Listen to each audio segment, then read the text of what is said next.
Sige po. So ang ating pong topic ngayon ay gender analysis, no? So we all know that gender analysis is the starting point of gender mainstreaming, which is our strategy to mainstream the Magna Carta, to mainstream women and to implement the Magna Carta of women, no? To mainstream gender perspective in our programs and to implement the Magna Carta of Women. We hope, kami po sa PCW umaasa na ang learning session na ito ay magbibigay sa ating mga participant ng basic understanding on gender analysis principles and elements. Bilang duty bearer, tayo po sa gobyerno, it is very important that we fully understand the concept of gender analysis para po makapag-identify tayo at maintindihan natin ang mga inequalities and inequities ng ating mga constituents, na ating mga kliyente, to be able to determine ano ba yung impact ng mga ginagawa natin sa kanila. Okay, so before we proceed with the first resource person, allow me to share the results of the training needs assessment and the pre-test. No? So I think you should pay attention to this because the same questions will be asked in the post-test. Okay, remember po, kasi kailangan 70% po ng post-test ang maipasa natin. Okay, so we received about 999 respondents ng training needs assessment na ito. Next slide, please. Ito po yung profile, no? So we have about 781 female participants and 218 male participants in this GAD webinar session. So iniintay pa po natin sila kasi nasa 600 pa lamang po tayo, no? So 78% of our participants are female and 22% are male. Medyo mas marami pa rin talagang kababaihan na nag-a-attend ng mga GAD webinar. Pero of course, we encourage the men to also participate and join. Next. Ito po yung age range, no? Kung sino-sino po tayo ngayon. So most of our participants are within the age range 18 to 40, no? 18 to 30, 27%, 31 to 40, 30%. So malaki yung ranges ng medyo younger generation pa.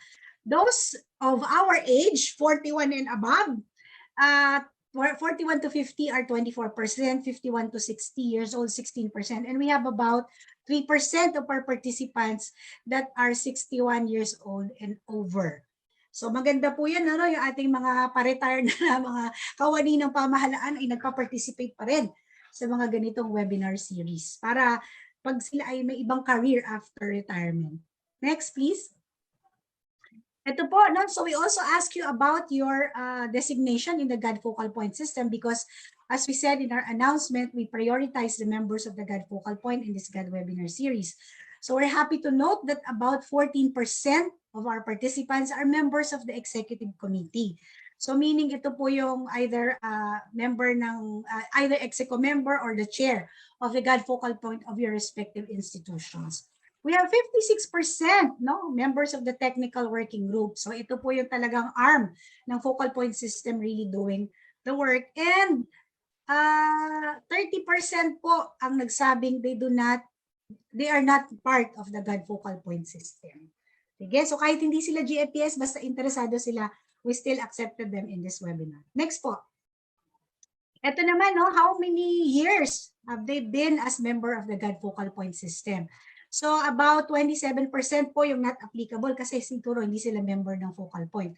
But majority of the focal point system that are with us, members that are with us this afternoon are holding their position for a period of 1 to 5 years. Pero meron din tayong marami-rami na 19% na less than 1 year. Ibig sabihin, kailangan pa nilang mag-build na kanilang capacity talaga on GAD to be able to do their work as GAD focal point system members. Next, please. Ito naman, no? Sino-sino ba yung mga agencies that we have this afternoon? So we have about 418 agencies na nag-register po sa ating webinar, no? So meron tayong 15 na attached agency with a total of 162 participants, 3 constitutional commissions with 23 participants, registered participants, 7 GOCCs with 20 individual participants, 16 hospitals with 42 participants, 1 judiciary with 1 participant, 2 from the legislative with 3 participants, 72 local government units with 154 participants. Last year po yung webinar namin, we did not open it to the LGUs, but this time we opened it to the local government units kasi syempre we also want them to have direct interaction with PCW sa ganitong klaseng webinars. So yung mga national government agencies, these are the department level. We have 19 with 117 participants. Public high schools, 19 participants. Regional line agencies, we have 143 agencies with a total of 203 participants. Our GAD members or our GAD members that are private sector representatives, we have 10 of them. State universities and colleges, we have 63 SUCs joining us with about 180 participants, and 14 water districts with about 65 participants for a total of 418 agencies and 999 participants. So we're still waiting for some of them, no? Okay, so ito na po yung results ng inyong pre-test. Okay, may mga questions po kaming tinanong sa inyo and ito yung findings natin. Have you attended any orientation or learning session on gender analysis? Majority of the participants who registered said yes. So 60% po ang nakapag-attend na ng some kind of orientation or learning session on gender analysis, while 40% hindi pa. Tapos, have you attended training, orientation on the gender mainstreaming evaluation framework? Ito po yung GMEF tool. So, majority po, about 51% said no. So, 49% said yes. So, at the end of our webinar, 100% of the participants in this webinar would answer yes already kasi nakapag-attend na sila ng orientation on GMEF after nito. Next. Okay. How well do you know gender analysis tools? So tinanong din natin because the topic is about gender analysis and GA tools. Unfortunately, the finding says that 73%, fortunately, 73% of, maganda to, 73% of our participants said they know little about it. At least may knowledge sila pero little, no? Kala ko kasi no idea to eh. So know little about it, said malaki-laki pa rin pala yung merong konti lang yung alam. About 11% are knowledgeable. So 11% out of 999, no, medyo maliit yun. 16% have no idea at all. Pero meron tayong majority na may konting alam pero kokonti pa. So after nito, madadagdagan na ang inyong kaalaman sa gender analysis concepts and tools. Next. Okay, first question. No? This refers to the problems and concerns that arise from the unequal status of women and men, including the differential characteristic, roles, and expectations. So ang nakatama lang po dito ay around 470 out of the 999, no? So ang tamang sagot po ay gender issue. Okay? Gender issue po ang tamang sagot. So ano daw ang gender analysis? This is multiple choice. What is gender analysis? So definition siya. So ang tamang sagot po ay gender analysis is a process of assessing the implication for women and men of any planned action, including legislation, policies or programs in all areas at all levels with the ultimate goal of achieving gender equality. Ang nakatama lang po ay 211 participants. So napakalaking porsyento po ang hindi pa nakakaalam ng definition ng gender-based analysis. Siguro after nito, alam na nila. Number 6, which is not a step in gender analysis. Ang tamang sagot po, ang hindi po step ay develop programs, activities based on identified differentials of women and men. Mamaya po madidiscuss ng ating resource person, ano ba yung 4 steps in gender-based analysis. Marami po tayong tools at processes, pero meron tayong ini-espouse na 4 basic steps. So ang nakatama lamang po dito ay 386 participants. Again, majority po ay hindi po alam yung hindi kasama sa steps in gender-based analysis. Next. Which is not a level of gender analysis. Ang choices po. Ang tamang sagot po dito ay welfare and community. Ang tama pong choices, ang tama pong level ay it's a household level, community level, organization or institution level, and program or project level. Yun po yung levels of gender analysis. Ibig sabihin, ito yung mga puntos kung saan pwedeng gamitin ang gender analysis. Okay?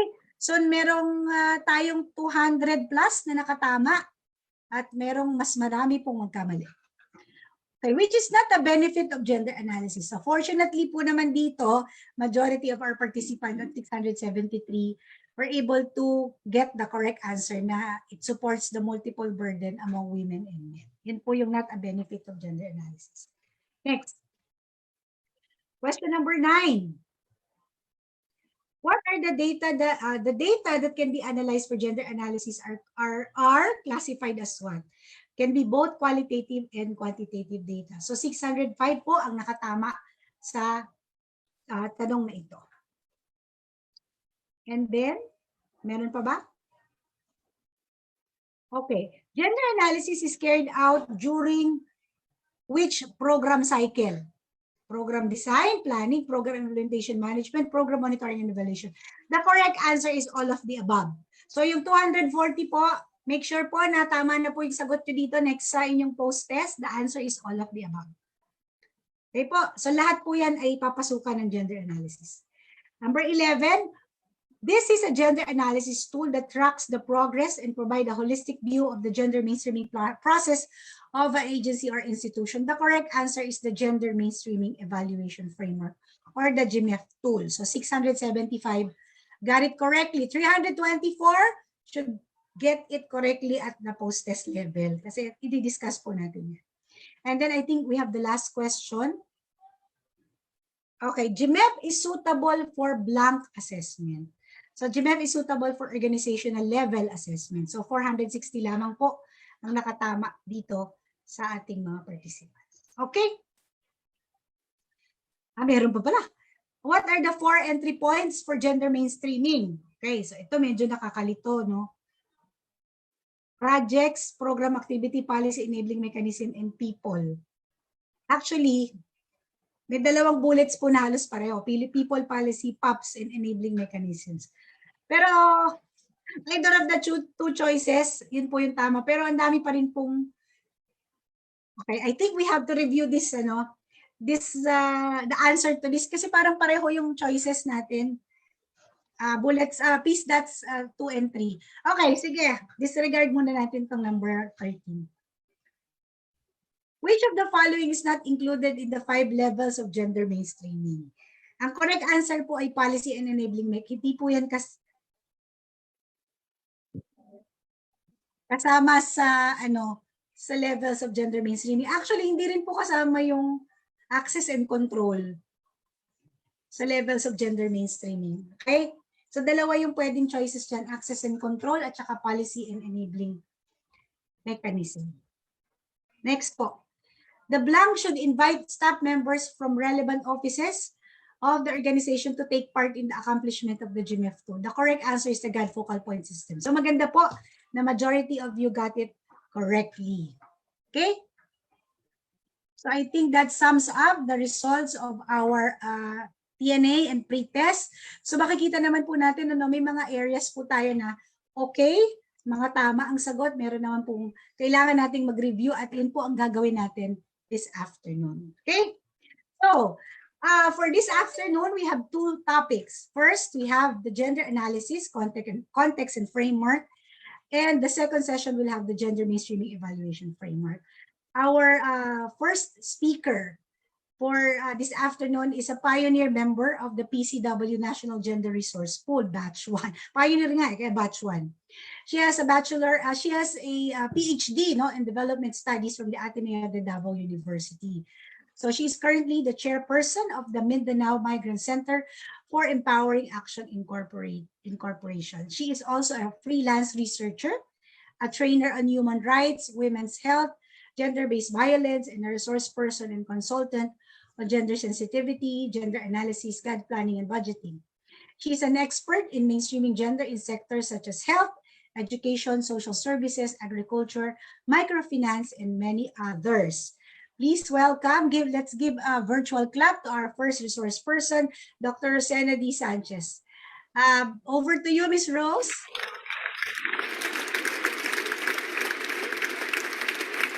Salamat, Mars. May konting correction sa introduction. Hindi ko natapos ang PhD kasi yung mga requirements hindi ko na. Okay po. So, candidate lang. Meron candidate for PhD. Thank you. Sige. So, maraming salamat dahil part ako ng session ngayon. lalo na sa first topic kasi ang first topic is about gender analysis and the tools in gender analysis. So yung slides ko will be projected. I will have to note na the content of my presentation will come from various sources such as the work from Jean Ilio, Emeline Versosa, Narlene Santos Millar, yung ating moderator ngayon, si Giselle Cruz, at saka si Attorney Romeo Cabarde Jr. So yun ang aking main sources. Tapos yung ating mga objectives for this afternoon ng session na ito, dalawa ang ating objectives. To enhance your understanding as participants on the conceptual building blocks, methods, and framework of selected gender analysis tools. Tapos yung pangalawa namang objective is to enhance your knowledge, appreciation, and skills in applying gender analysis tools in enhancing gender responsiveness of programs and projects. Tapos yung outline natin to be able to achieve those two objectives in this session, meron tayong 4 na topics. Number 1 is about gender analysis as an introduction. Tapos meron tayong conceptual building blocks. Tapos meron tayong data and materials for gender analysis at saka meron tayong levels of gender analysis. Tapos somewhere meron tayong data na ibibigay tungkol sa Philippine context.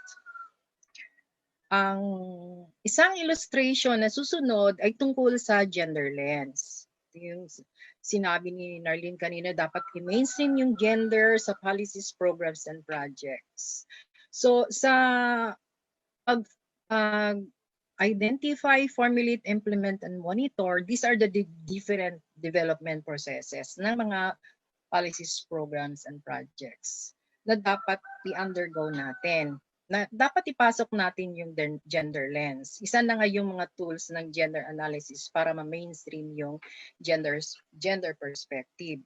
But in doing this, kasi ang ngayon yung framework natin, yung mga issues on inclusion and diversity.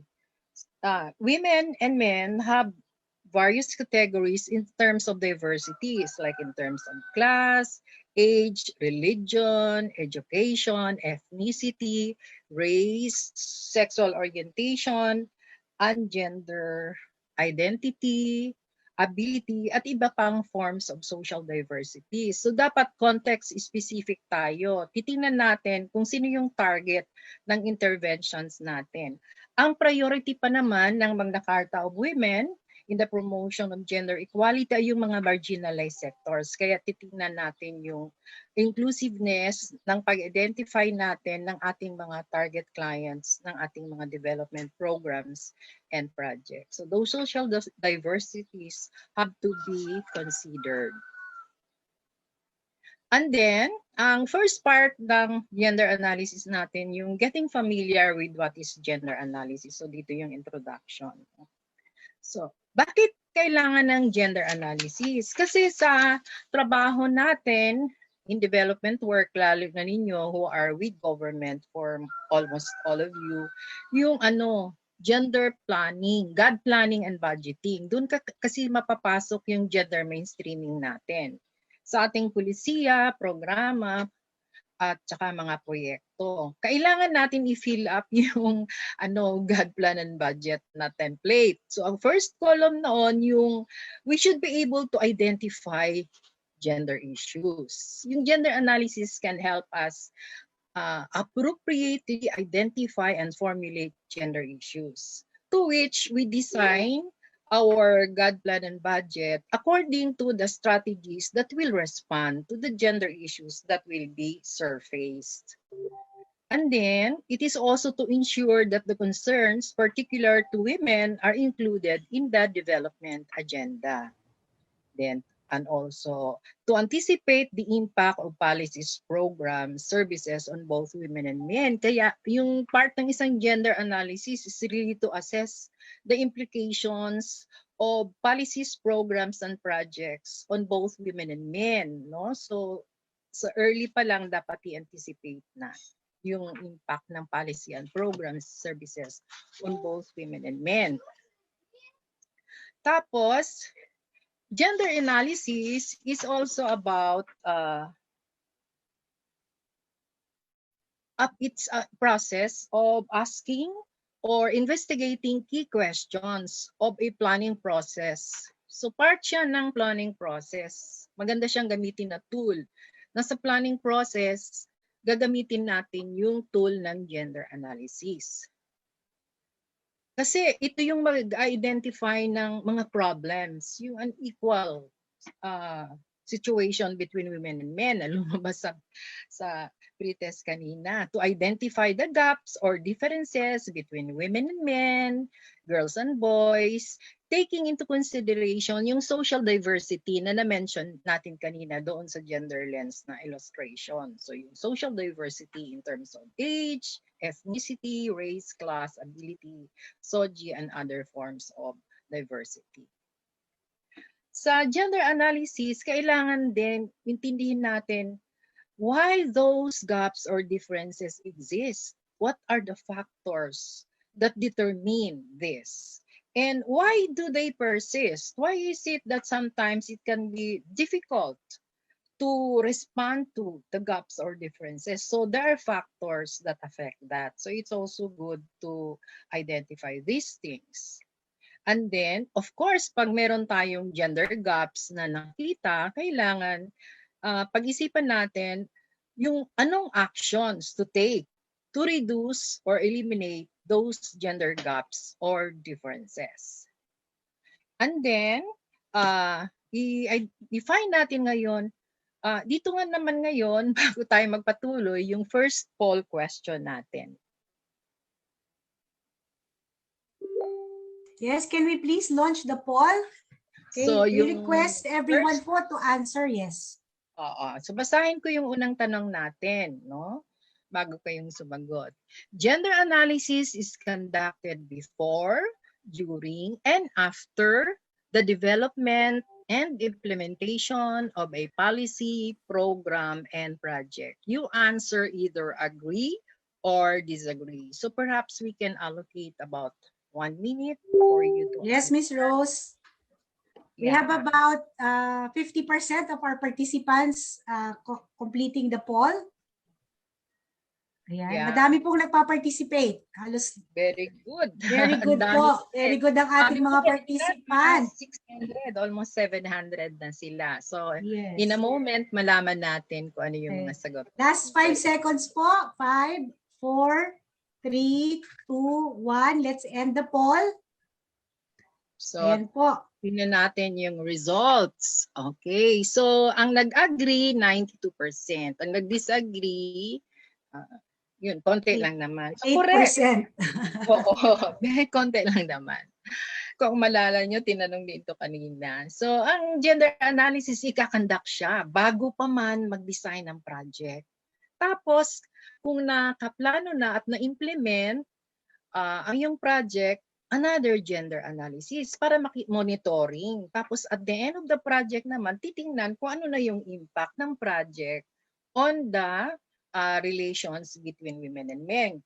Kung na-respond ba o yung strategies effective ba to reduce or eliminate the gender gap. So at the end of the project, another set of gender analysis exercise must be conducted. So it's something that is really the whole project cycle, gagawin yung gender analysis.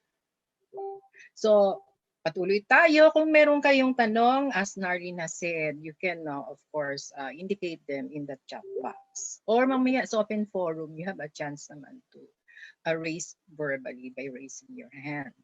Okay. Ang susunod natin sa ating presentation ngayon, i-define natin kung ano yung gender analysis. Palalimin pa natin. Gender analysis identifies and considers ito. Always the differential status, needs, capabilities, roles and responsibilities of women and men. So kailangan yung ating, kasi differences between women and men, boys and girls.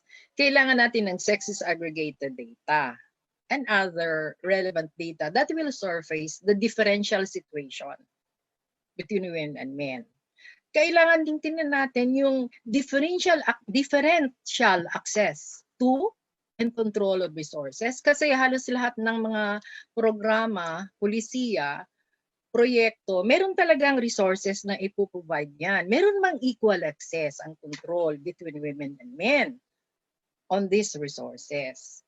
At the same time, tingnan natin paano i-maximize yung participation nang hindi nagpa-participate katulad ng kababaihan. Ano yung constraints nila? Pero tingnan natin kung ano yung constraints nila.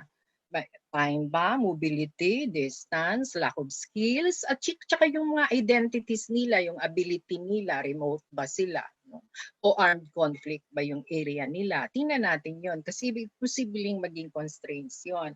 At the same time, yung distribution naman ng benefits, opportunities, and identification of capabilities para more equal ang pag-access ng mga kababaihan kasama ang kalalakihan sa benefits ng development project or program or policy. Ang gender analysis, trabaho siya, and in fact matrabaho siya kasi kailangan mag-collect ng data. Hindi basta-basta nag-collect ng kahit na anong data lang. Meron siyang characteristics kung anong data ang kailangan. Tapos, pag andyan ang data, i-analyze. At syempre, data, empirical evidence yun eh. Gagamitin yon in designing, implementing, monitoring, and evaluation of policies, programs, and projects. And it is very much appreciated kung yung data na nakukolekt natin, i-share natin with the whole organization or with the other agencies, lalo na yung mga stakeholders or partners in the project para collective yung pag-identify at pag-formulate ng strategies to respond to whatever the data will be revealing. Tapos, as we have said, gender analysis should be conducted before, during, and after the development, implementation, monitoring, and even evaluation of the programs, projects, and activities. I think ngayon sa next slide, ready na tayo to further deepen yung gender analysis. Again, in relation to GAD planning and budgeting, it refers to the examination of a problem or situation in order to identify gender issues. Highlighted talaga siya. Yun ang purpose ng gender analysis, to identify gender issues within the problem context of a project or program. And then also trying to look at the constraints of or obstacles to the attainment of the gender equality or similar goals of your program or project. So examination, kaya mag-collect talaga siya ng data. I-define natin ngayon ano yung gender issues. So sa next slide, makikita natin na gender issues and concerns are issues, concerns, or problems. Kaya nga pag mag-fill up tayo sa ating GAD planning and budgeting template, pag mag-formulate tayo ng gender issue, we formulate it in a problematic manner. Limited, inadequate, lack, absence of, kasi problem siya. Arising from the societal expectations and perceptions on the roles of women and men. Yung mga perceptions natin on the roles of women and men that prevent one's opportunities to participate in the development process and enjoying the benefits of the project. Tapos pag-identify natin ang gender issue, alam na ninyo ito kasi matagal na kayo sa GAD planning and budgeting at sobra kalahati sa inyo ay members pa ng gender focal point. You all know na dalawang klase ang ating gender issue, client-focused at saka yung organization-focused. I-stress lang natin na yung client-focused issue, ito yung sa household and community level. It refers to concerns arising from the unequal status of women and men target clients ng project, including the... Yes, ma'am. Okay, so we will now, again, mga participants, let us proceed with the discussion of Ma'am Rose sa gender analysis. So, if you're ready, Ma'am Rose? Sige. Ayan. Sorry. So, kanina, sorry for that, it's beyond control talaga yung pagkawala ng internet connection. So, kanina, welcome back daw po, natin, sabi ng mga participants. Welcome back, Ma'am Rose. Thank you very much. Oo. Nagpanik ako, pero anyway, babawi. So, kanina, i-identify natin yung dalawang klaseng gender issues na client-focused, community and household level, at saka yung organization focus. So dito sa sa gender issues, makikita natin na sa next slide na maraming gender issues. May gender issues ang mga babae, may gender issues din naman.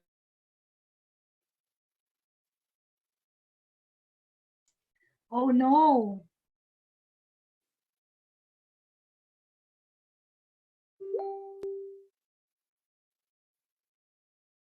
Freeze ulit. Si Miss Rose. Mukhang ako na magtutuloy nito I think we lost her connection again. Oo, nawala ulit siya, no? Okay, sige. I think the team should find out really, no? Wala pang isang sentence ng si Miss Rose na wala ulit ang internet niya. Ano ba ang internet provider niyo dyan? Sa Davao. Sige. So while we're troubleshooting this again, let's yes, siguro dapat mag-off muna siya ng video para kung mahina yung signal niya. Mga seasoned participant na sa webinar itong ating mga participant this afternoon. Marami ng mga tips, no? Oo nga, sayang po ang oras. Maganda pa naman po yung kanyang presentation this afternoon. So we really prepared well for this session. Sige, while we're troubleshooting, no, let's I'll try to entertain some of the question in the chat, not in the Q&A, no. Meron pong mga nagchat-chat dito, pero siguraduhin nyo lang po na yung inyong tanong ay related sa topic natin. Yung iba po kasi dito medyo pang next session pa. Pero nevertheless, since we have the time, because we are still reconnecting with our resource person, let me just entertain some, no? So sabi dito, saan daw po ilalagay ang BAW sa GPB, client focus or org focus? Depende po sa mandate ninyo. Kung kayo po ay local government unit, syempre ito po ay dapat nasa client focus kasi client nyo yung community. Kung kayo din po ay service provider in the government, pwedeng client focus din po. Pero if you're addressing specific issue of your internal staff at meron kayong ginawang survey at merong mga tao sa inyong opisina na nakakaranas ng violence against women, pwede po kayo may intervention related to them na magiging org focus. Pero really, it's mandate-based. So kapag ka po vow-related, mostly nasa client focus po siya sa GAD plan. So ito po ay dapat ma-discuss sa susunod na webinar, sa next webinar, which is on GAD planning and budgeting. Sabi nung iba, they have a similar problem with internet connection. Yes, that's really the reality now that we are doing this online. Yung iba daw, naka 10 times nang nag-try. Will this affect the target time na 2.5 hours? Nakaka-count naman po lahat yon. Lahat po ng times na kayo po ay nag-log in ay ina-accumulate po namin. So don't worry about that. Magbibigay din po ba ng e-certificate kapag nanood lang ng e-recorded video? Hindi po. Kasi hindi nyo po hindi po yun kasi hindi po namin mo-monitor yung time nyo, hindi po namin mo-monitor kung nag-pre or post test po kayo. So only those that have joined this live webinar will be given e-certificates. Yung pong mga rewatching lang po ng video, hindi po namin i-issue. Okay? Other questions? We are planning to conduct training workshop on the development of GAD agenda. We have a webinar on GAD agenda sa November pa po, but if you need technical assistance, you just write to the PCW, to our Executive Director, Attorney Christine Yuson Chavez, for any request for GAD technical assistance. Ang aming kung nasa website po ng PCW ang contact information ng lahat ng mga opisyal ng PCW. Pwede niyo pong makuha yun. Yan. Pwede rin naman po namin kayong i-refer sa ating mga gender resource pool members. Dito po sa ating webinar ngayon, meron po tayong mga members ng GR pool na join sa atin. Kaway-kaway nga mga GR pool members. Pa-hi naman dyan sa chat box. Pwede ko bang makita sa chat yung mga GR pool? Mag-hi naman kayo. Pakitype po ang hi. Yung mga GR pool members po natin. Okay. How much does it cost? Meron i-recommend po namin yung costing yan per hour. Okay. Gumagawa po ba ng link for the live stream? Wala po tayong live stream ngayon. Okay, ito po ay nire-record namin and then this will be shared. Yung video recording po, once we edited it, will be shared sa PCW website. So kung makikita nyo po nakalagay live on Facebook, hindi po yan naka-broadcast sa Facebook. Ayan. Okay. Hello. Ayan, nagre-reconnect na si ma'am. Paano yun? Yung charger. This is 32. Charger. Okay, talagang thank you very much for being understanding. Pwede pong pakituloy ang vow scene ng last video. Sige po, nag-break po tayo, we will play the vow. Hindi po tayo pwede mag-skip agad-agad kasi meron pong progress yung ating design. I-verify ko lang po if there is an organization of farmers, saan ko po sila ilalagay? Client focus or all focus? Again, depende po sa organization nyo, pero mostly kapag sila po ay binibigyan nyo ng serbisyo at sila po yung organized group na sineserbisyo ng organization nyo, malamang nasa client focus po sila. Is there a fixed template format po ba for conducting gender analysis? Marami pong gender analysis tools and processes. We do not recommend just one. You can have as many tools that you can use. So sabi nga, meron niyang levels ng community, program, organizational level. So iba-iba po ang pwede niyong gamitin. Iba-iba din ang positive at negative ng mga tools na ito.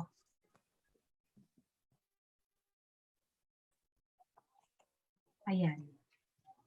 Alright, sige. So I think we're still trying to reconnect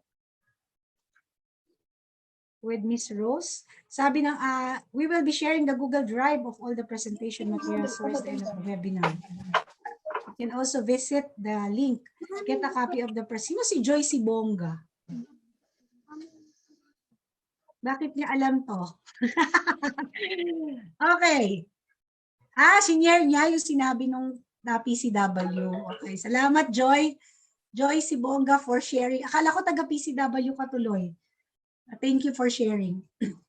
Alright, so I think we have Miss Rose back. Miss Rose, turn off mo na lang po siguro yung camera nyo kung mahina yung connection. Ayan. And then, turn on po your microphone.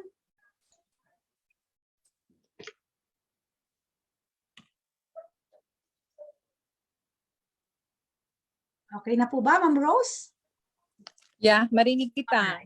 Yes, ma'am, we can hear you. Are you ready to proceed? Yeah. Sige, ma'am. Okay na ako. Cellphone na ito na anak ko, hiniram ko. Buti na lang andito siya ngayon. Okay, ma'am. Sorry talaga. Ilang webinar na ang gina-handle ko. Ma-disconnect ako tag 2 minutes at most from the laptop, but I can easily switch to my mobile phone. Pero ngayon may problema sa data ko. Ewan ko kung bakit. I will have to inquire pa from Globe kung bakit ganito. Anyway, Narlene, pwede na ako magpatuloy? Yes, ma'am. Please proceed. I can hear you po. So, gender issue na categorize natin into client-focused and organization-focused gender issue. Ngayon, yung gender issue, sa next slide, makikita natin na karamihan ay gender issues ng kababaihan, but in the next slide, we will note that there are gender issues that are biased against men. Kim, mamove mo yung slide. May problema ba? Next slide, please. Yan na po, Ma'am Rose. Biases against men. Hindi ko makita. Pero anyway, bakit kaya hindi ko makita? Anyway, biases against men. Dito na lang ako sa aking sariling copy. Yung biases against men, ito yung mga pagtingin natin sa kalalakihan. Katulad ng ang bias natin, lalaki lagi, ang primary income earner, siya ay inherently aggressive, dominant, hindi sila dapat umiiyak kasi nagpapakita ng kahinaan. They are inherently expressive in their sexuality. They have to be brave and strong in all situations. And they have to be firm in making decisions. Kung minsan yung mga gender biases or issues against men can be very, very difficult for them kasi masyadong mataas ang expectations that society has set for them.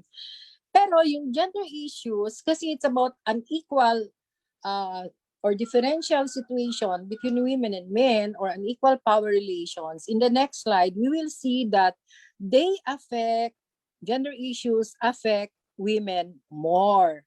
So, yung isang malaking contribution ni Karina David sa usapin ng gender and development, yung kaniyang slide on manifestations of gender bias. Karina David used to head the CSC. So dito, may categorization siya ng manifestations of gender biases, which we call the women's gender issues. So 5 yon, may marginalization, familiar na kayo nito, no? Gender stereotyping, multiple burden, subordination, violence against women. So doon naman sa next slide, may konting mga examples kung ano-ano yung mga MGB, ang tawag natin ay MGB. So yung multiple burden, ito yung ang dami-daming trabaho sa bahay na karamihan babae ang gumaganap. Tapos yung marginalization, minamaliit yung kakayahan ng mga babae lalo na sa economic activity. So limited opportunities for employment and even in advancement of career.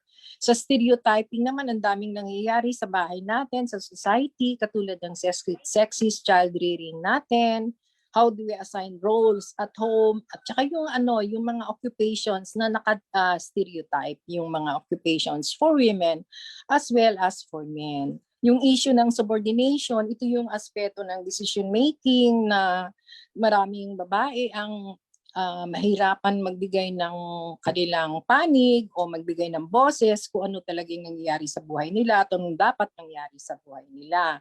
Tapos yung last, yung all forms of violence against women. Alam na ninyo ito, physical, verbal, psychological, economic, sexual. And this happens in the private sphere sa loob ng bahay, but this can also happen in the public sphere. Kaya meron tayong mga bagong batas katulad ng Open Spaces Act. Tapos, may negative effects ito sa tao kung nakakaranas siya ng MGB. Pag may multiple burden, yung marginalization, ang negative effects noon, yung mga babae, karanasan, ang epekto, bumababa ang tingin sa sarili nila, low self-esteem, kulang ng self-confidence, walang control kasi sa katawan nila. Tapos ang nangyayari, low na lang yung expectations nila and aspirations in life. At saka yung pag-iisip na dahil ito yung dapat gawin, kailangan mag-asawa sila, magkaanak sila, at they will do everything to keep their partner or their man. No? Pero sinasabi natin sa next slide na ang mga babae hindi homogeneous, hindi magkapare-pareho, magkakaiba sila. So yung mga social diversities nila. Because of their identities in terms of characteristic nila sa age, yung mga social diversities na nakita natin kanina, yung ability, ethnicity, race, o siya ba internally displaced o IDP, siya ba ay migrant, siya ba ay traffic, siya ba ay lumad, siya ba ay moro. Ito yung tinatawag na multiple forms of discrimination. Kaya titingnan natin dito sa pag-develop natin ng mga programa kung may intersectionality yung mga kababaihan na nandyan sa target communities natin. Kasi halimbawa, ang isang babae, dahil babae siya, meron na siyang mga discrimination dahil babae siya, medyo mababa ang pagtingin sa kanya. Kung siya ay mahirap, tapos siya pa ay lumad, tapos medyo mababa masyado ang pinag-aralan, tapos baka kung physically disabled siya at baka lesbian pa siya, ang dami-daming kahirapan o forms of discrimination ang mararanasan niya.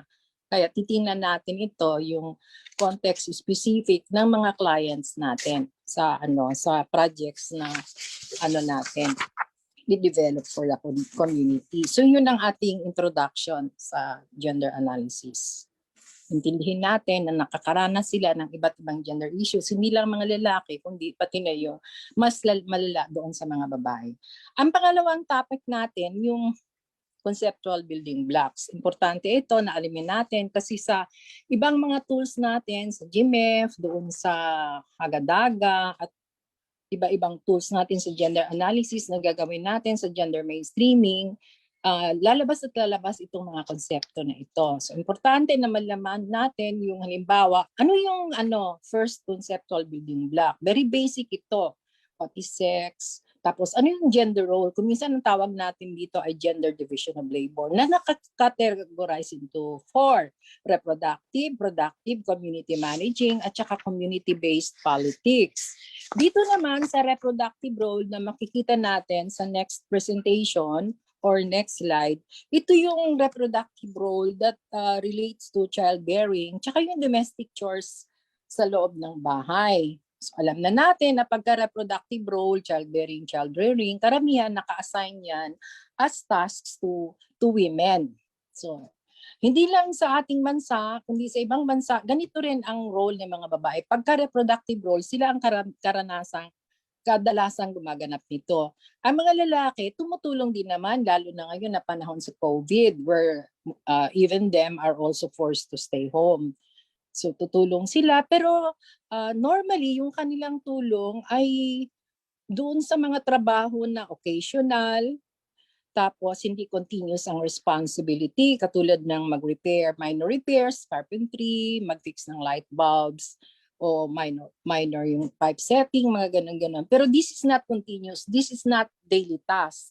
In comparison to child rearing na halos buong araw, non-stop yan.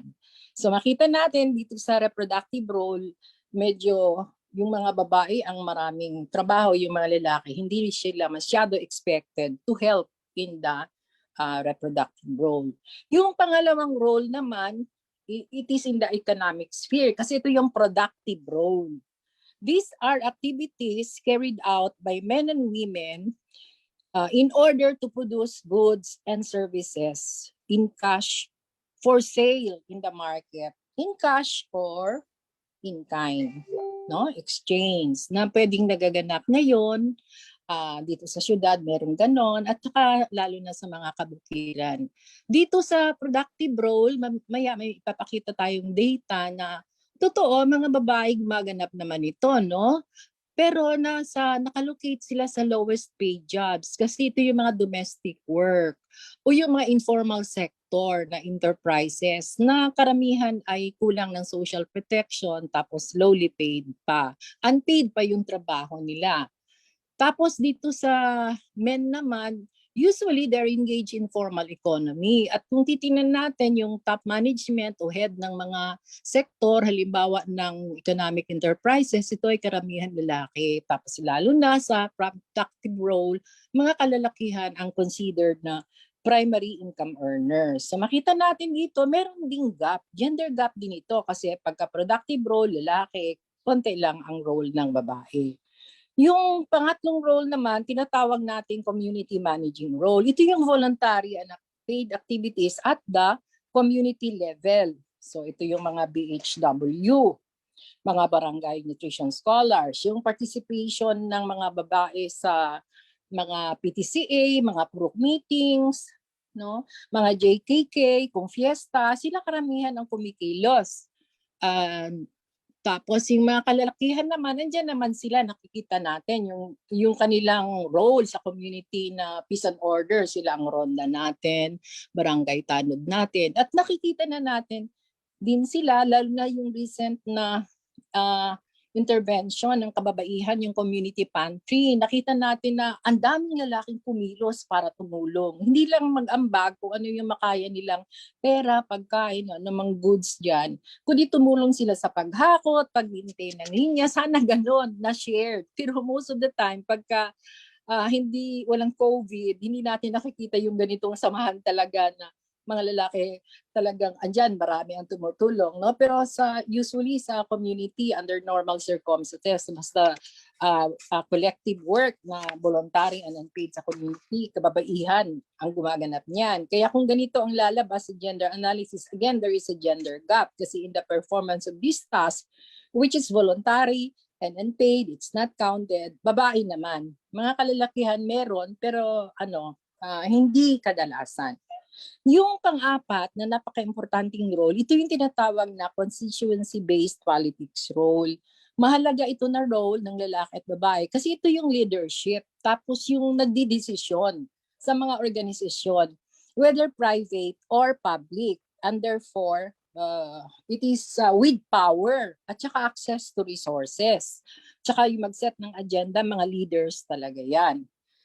Dito naman, may gender gap din kasi karamihan ng leaders lalaki. Ang mga kababaihan, leaders lang sila usually kasi na women's org yan eh. Pero kung bibilangin natin yung leadership, kahit na siguro sa inyong sektor o sa inyong proyekto, sa communities na target ninyo o where your projects are being implemented, kung titingnan ninyo yung leadership dyan tsaka decision making, karamihan kalalakihan ang gumagawa.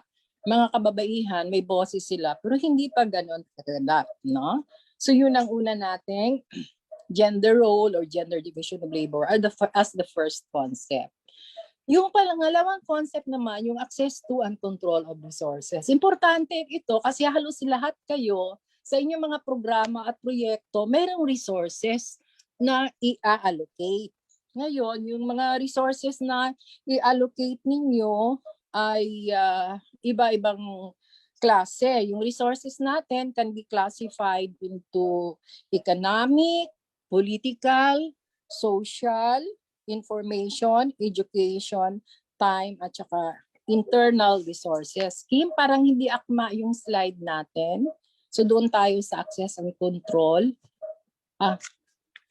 Hindi. Ako pala ang na-advance. Sorry. Balikan muna natin yung public and public divide. Nandito na pala tayo. Sige, sa economic resources na tayo. Economic resources, ito yung laging nasa inyo, na ipoprovide. Balik tayo. Sorry, ano ba nangyari sa session ko? Balik tayo doon sa gender division of labor. Kim, nasaan na tayo? Economic resources na ha? So ito yung usually very tangible resources, no? Land, credit, social security, daycare facilities, nakikita natin at nakakatulong ng ganap sa proyekto natin para mag-respond doon sa mga pangangailangan ng mga lalaki at babae. Economic resources are very tangible. Pero merong mga intangible resources katulad ng political resources. Ito yung positions of leadership. Iba pag ang isang tao ay may karanasan sa leadership, malaking resource siya. Kasi sa decision making, ang galing-galing na niya. At dahil siya ay leader, yung opportunities for communication, negotiation, agenda setting, at saka yung resources, whether financial or social, are at one's disposal. Kasi political power yun eh. Matindi ang power relations dito sa political resources kasi karamihan ng mga leaders natin ay mga kalalakihan. So Kim, tapos na natin yung economic resources. Sorry mga participants tapos na natin ang economic resource, Kim. Nag-move na tayo sa political resources. Tapos na natin ito. Ito yung positions of leadership. Nasabi natin ay importante kasi may power. Tapos it can be paid as well. Tapos merong access to budget. and also to the other non-financial resources. Tapos, yung sunod na klase ng resources natin, ito yung nakikita natin sa community, tinatawag nating social resources. So, katulad ng mga public libraries, may mga police station, mayroong daycare, may mga schools, na-access natin yan, no? Tapos, meron tayong mga networks, membership in social resources, social organizations, may mga community-based organizations, mga faith organizations, meron ding mga NGOs, no, where women are members. So sino maging members diyan sa social resources, no? Malaking tulong 'yan sa isang komunidad, yung access and control over those resources. Yung information education is being recognized as one important resource. Sa statistics natin, yung formal education and even non-formal education, ito yung isang gender gap na mataas ang ating nagawa. Kasi sa formal education, for example, mas mataas na yung porsyento ng mga babae na nasa higher level of education kung ikumpara natin sa kalalakihan. Pero yung mga inputs, expertise to be able to make decisions, to modify or change a situation, and opportunities to exchange information and options, parang tila karamihan yung mga resources na yan sa information, mga kalalakihan, ang mas may greater access. Kasi sila naman yung may mga leaders, no? Mga leaders at may resources to hire experts and to collect information needed, no, in their interventions. So yung sunod na resource natin, very intangible din, pero importante. Ito naman yung time. Time is a resource, no? Ito yung 24 hours. So dito, sino yung may access sa time. Recently, may na-publish na research o na-share na findings yung Oxfam Philippines regarding their survey on national household care, no, yung unpaid care ng mga households. So tingnan nila from January to March 2021. So meron silang selected areas in the country, especially conducted in the rural areas. So sa time, nakita na binilang kung ano yung tiningnan kung ano yung mga trabaho ng babae at lalaki sa loob ng bahay, kaya tinawag na unpaid care. Tapos dahil nga pandemic, January to March 2021, maraming lalaki ang nasa bahay. At dahil nasa loob ng bahay, tumutulong naman sila sa domestic chores at saka child care halimbawa. Pero nung binilang na yung time nila sa household tasks, nakita na mas marami talaga ang sa babae, 13 hours. Tapos nakita sa research na yon na kalahati ng 13 hours na yon ay doing multiple tasks. Sa atin mga kababaihan, siguro na experience ninyo halimbawa habang tayo ay nagluluto, isinisingit natin yung pag-tutor sa mga bata, pag-aalaga ng mga bunsong anak. So we do multiple tasking. Sinasabi ng yung 13 hours na domestic chores ng babae, ang kalahati noon, yung 6 hours more, half of that is 6.5 hours is doing multiple tasks. Kaya ito yung multiple burden. Ang mga lalaki naman, 8 hours ang kanilang unpaid household care, pero yung gumagawa rin sila ng multiple tasks pero fewer hours lang din kasi pwede rin naman nilang pagsabay-sabayin. Yun na lang mas konti. So sa time, yung may access sa time, parang limitado yung access and control ng mga babae kasi nakita rin na kulang sila sa tulog, kulang ang oras nila para sa personal care at saka sa sa leisure. Halos wala ng oras. In fact, sa mga ibang mga research na ginawa, sinasabi ng babae, lalo na yung mag-tutor sa mga bata, hindi na nila manage yung 24 hours kasi napapabayaan na nila kung minsan yung trabaho nila o yung negosyo nila kasi kailangan nilang magbuhos ng maraming oras. Halimbawa kung 2 o 3 yung mga anak na nag-distance learning o nag-modular na kailangan tapusin kasi may mga deadlines din. So ang hirap lalo ng panahon ng pandemic. Pero kahit na wala namang pandemic, kung bilangin yung reproductive at saka yung productive role ng mga babae, mataas kung pagsamasamahan yung oras ng mga babae sa trabaho. Kaya tawag silang multiple burden. Yung isang resource, yung last kind of internal resource, ito yung power within us, yung internal resources, katulad ng self-esteem, self-confidence, ability to communicate or express one's own interest or one's needs, no, na hindi nahihiya, hindi tameme. So sana yung mga projects and programs can also build self-esteem of women and men, especially that of women and men. Kasi ito yung sense of empowerment, no? Yung mataas yung pagtingin sa sarili, mataas ang kumpiyansa sa sarili. Kasi natututong magsalita, hindi natatakot, nag-a-assert, nag-a-advocate. So kailangan i-develop natin ito sa mga kababaihan. Yung kanilang tinatawag na internal resources. Yung pangatlo namang conceptual building block, kailangan din nating maintindihan ito kasi projects you try to design, implement projects to respond to the needs of your target clients. Pero sa usaping gender and development, dalawa ang pag-categorize ng needs. Ito yung practical gender need, PGN, at saka strategic gender need, SGN. Magkaiba sila. Usually, yung mga projects niyo nang going ngayon, ito yung nagre-respond sa express need ng mga babae to improve their living conditions.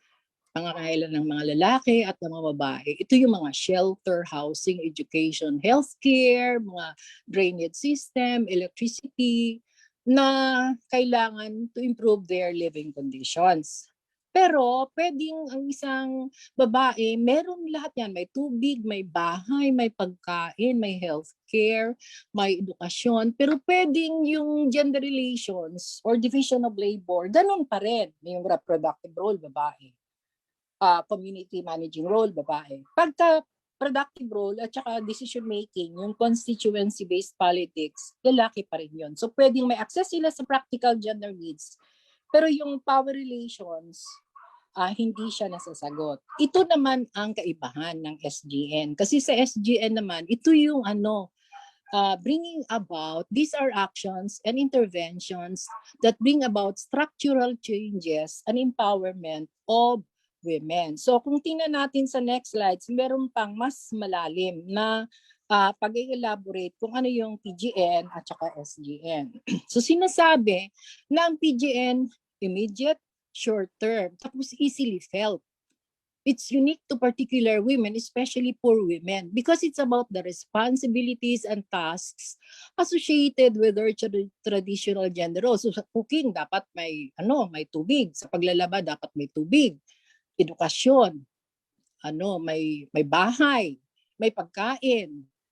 So, and it is easily felt, can be easily expressed. Kaya nga pag needs identification, yung proyekto, pagpunta niyo sa mga barangay o komunidad at tanong niyo kung ano ang problema nila, usually poverty, pagkain, tubig, karsada, sanitation, health, yung mga problemang lumabas. Kasi it's something immediate, it is something na pag na-respond ng project, it can be short term and it can really be easily felt. Tapos, madali siyang i-express kasi pag wala yan, talagang hirap yung mga lalaki, lalo na ang kababaihan. Tapos, pagka PGN, it can be addressed by provision of facilities and services. Kaya pasok yung ibang sektor, kung ano yung kailangan nila, health ba yan, sanitation ba yan, nutrition, education, pasok yan. So, immediately nasasagot yung PGN. Ang strategic gender needs naman na kailangan nating mastukan kasi dito papasok yung yung gender issues na malalim masyado. It is something long term. Hindi siya agad-agad in 1 year ay nasasagot o nababago.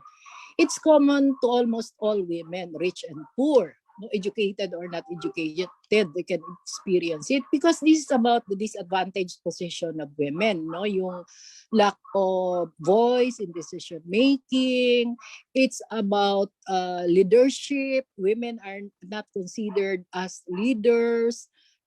Yung violence against women, yung vulnerability to poverty, yung lack of access and control to resources, kasi may mga biases ng hiring against women, tapos very intangible. Pero ito yung pag na-identify, tapos na-respond, this will assist women and men to change the existing gender roles and stereotypes. Tapos paano siya i-address? Hindi siya provision ng tangible inputs. Ang mga strategies dito, ito yung consciousness raising, making women and men aware of rights, human rights, men's rights, Magna Carta of Women.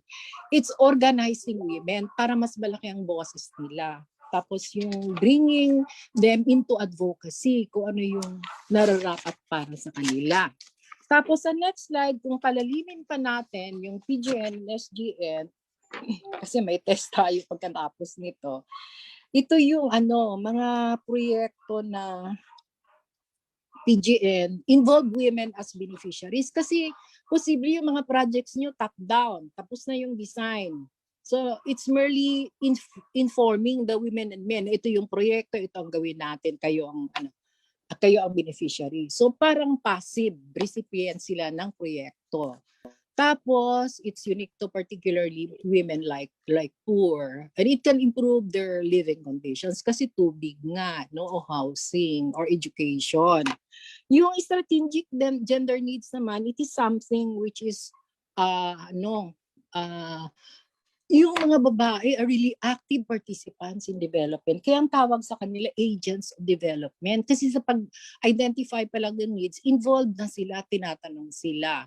Tapos sa pag-design, implementation, monitoring, and evaluation, actively participating sila. Kaya sa pag-achieve ng mga changes to enhance quality of life, they are considered as agents of change. Tapos, it improves the position of women in society. Position, ito yung status Sa economic political, mababa ang babae. So, kung bibigyan natin ng chance ang mga babae to actively participate in the various projects, yung position nila sa kalalakihan, sa economic, political, maiaangat yon. Ma-achieve natin yung balance ng power relations. Tapos ito yung mga interventions that can truly empower women and change the gender relations of women with that of men.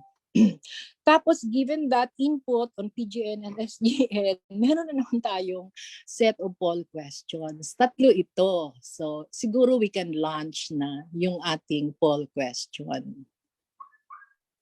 Okay, Ms. Rose, andito na po yung ating poll question. Would you like me to read it? Sige, please. Or can you read it? Yeah, I can read it. Okay, go ahead po, ma'am. Sige. So dito sa poll question, ito yung katatapos natin na practical gender need, PGN or SGN, strategic gender need. So meron tayong tatlong interventions. And please respond whether it is PGN, practical gender need, or SGN, strategic gender need. So the first one, sometime last year, the national government distributed 5,000 pesos to qualified households as ayuda, which they spent mostly on food and other basic needs. So anong tingin niyo yan? Is that intervention PGN or SGN? Yung pangalawa naman, in an animal dispersal project, men were taught how to raise cows and carabaos in their farm, while women were taught how to raise chickens and pigs in their backyard. So is it responding to BGN or SGN? Tapos yung last, yung pangatlo, an LGU has just approved an ordinance which aims to provide livelihood projects for women, in particular meat processing, dressmaking, and baking. So can we now ask the participants? May we request po the participants to answer the poll, not type your sagot po sa chat box. Hindi po natin makakount kasi itong nasa chat. Hindi po ba natin ma-access yung poll, Sir Mark? Oo, yung poll po ay naka-launch po. Ayan. So we have about 55% of our participants voting. Okay, last 5 seconds po. Ayan. Doon po tayo sa poll, wag po sa chat at saka sa Q&A. Alright, let's end po the poll. So we have 66% na nag-participate. Okay po. Ayan po yung results. Ms. Rose, can you see it? Yeah. Oo, makita natin na karamihan ng sagot. So number 1, yung ayuda na 5,000, which was used to purchase food and other basic needs. Ms. Rose?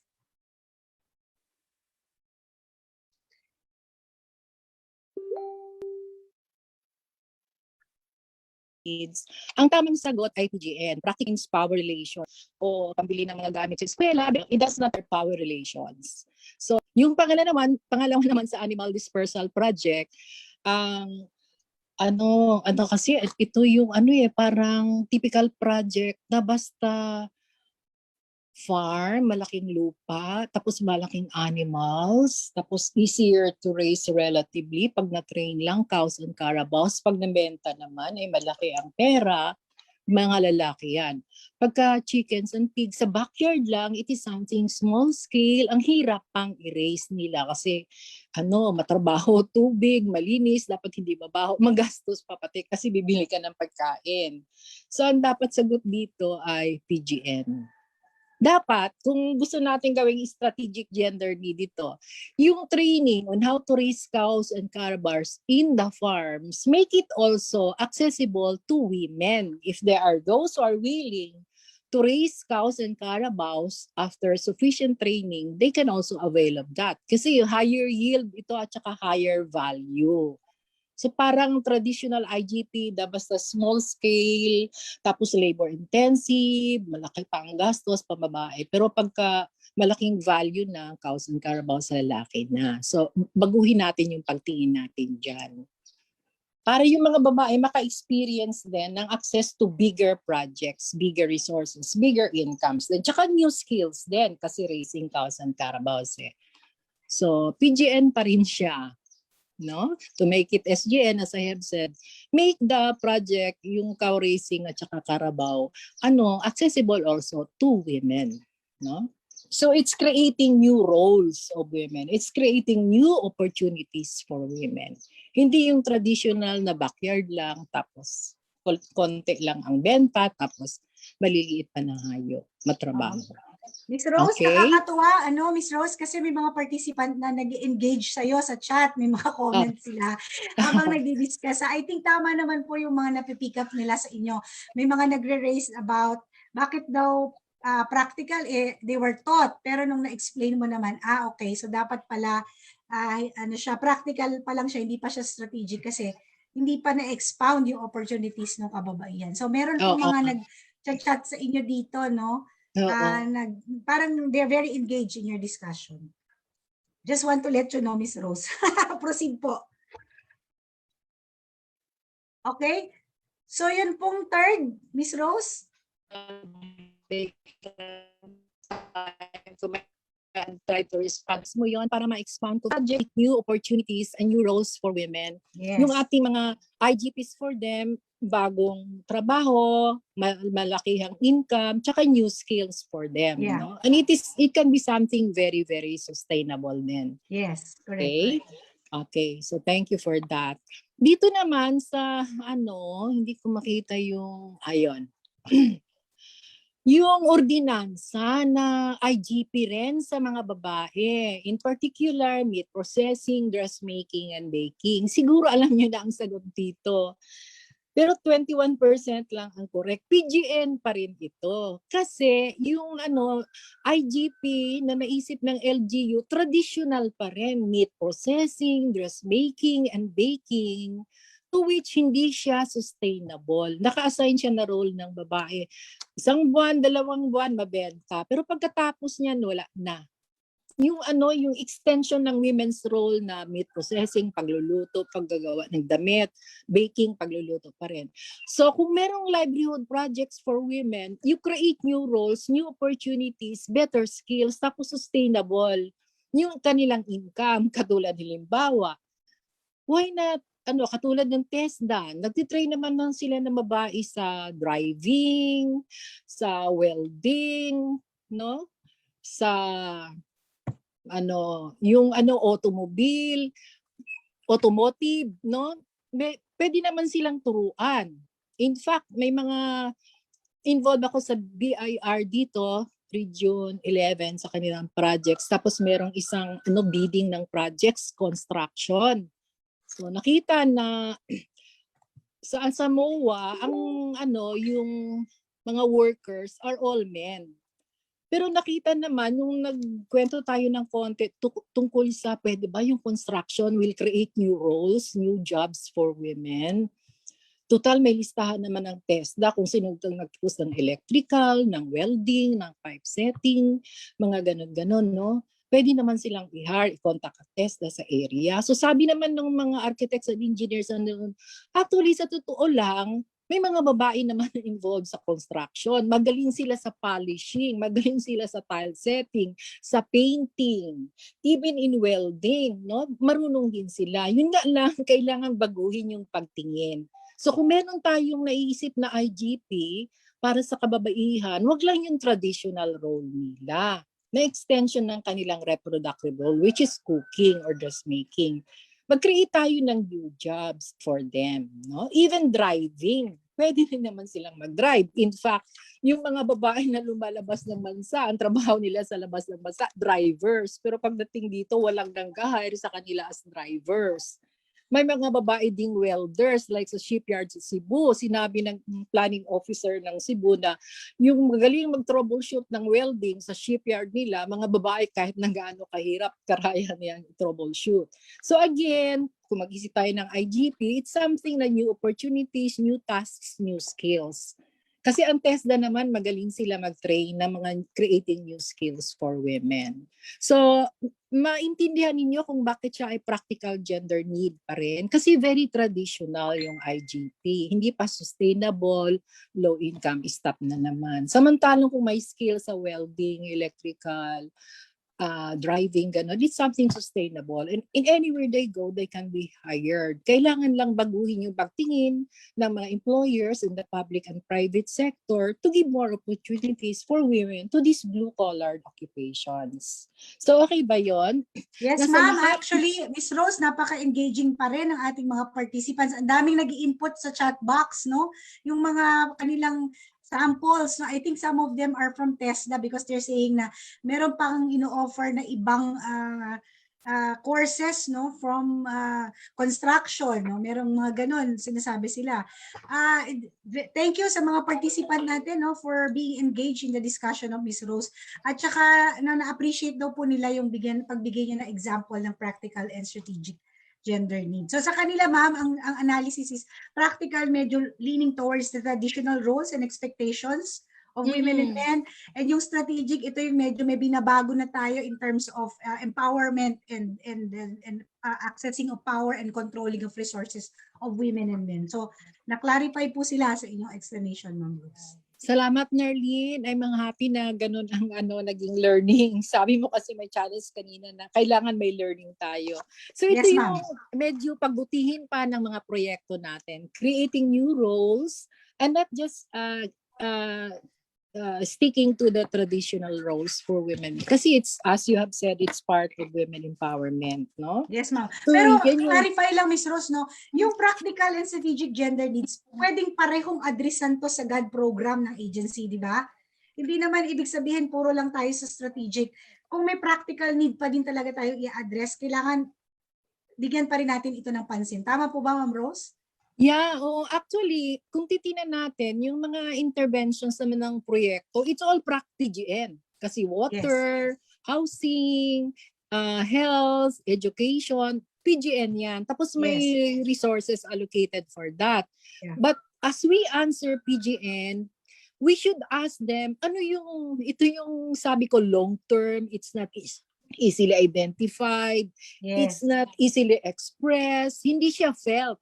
Yeah. In fact, yung mga babae, tanggap nila na inaabuso sila, walang boses, hindi nakakalabas ng bahay, hinaharas sila, tanggap nila na yun ang role nila. So, ang project natin dapat will empower women to know what is yung what is women's rights, yung Magna Carta of Women natin, na hindi lang panay basic needs na very material ang titingnan. Titingnan natin yung higher levels of empowerment, na creating new roles, creating new opportunities for women that is sustainable and also higher income. For example, in this IGP.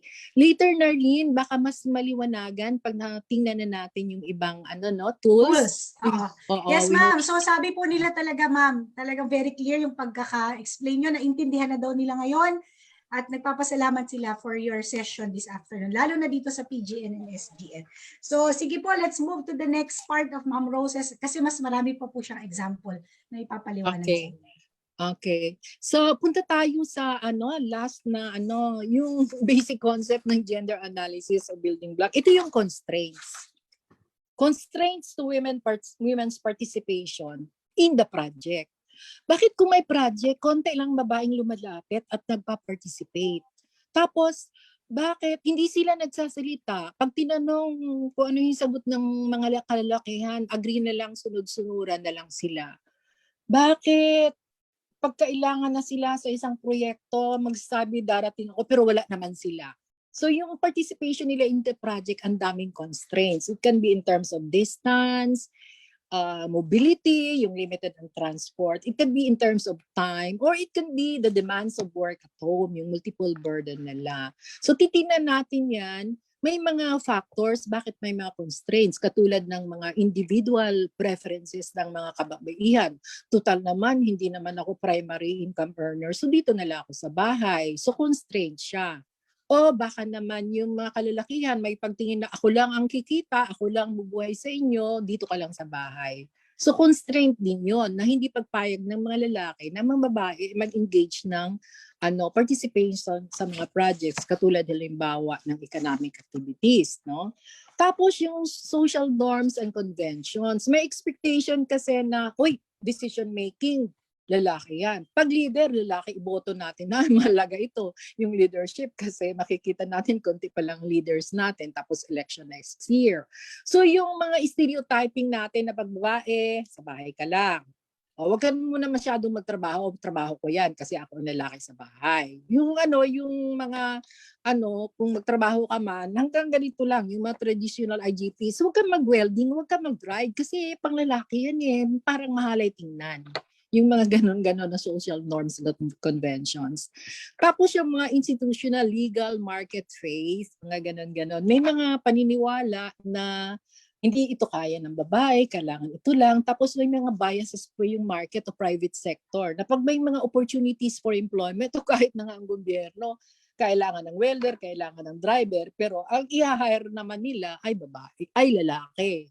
Hindi kadalasan babae. Kasi yun nga, yung norms and conventions dictates na hindi ito trabaho ng babae. So may mga ganun din na pagtingin yung ating private sector, yung mga relihiyon natin. Oo. Tapos yung rin, may mga biases din kasi ang development projects na, Carabao and cow, lalaki yan ha.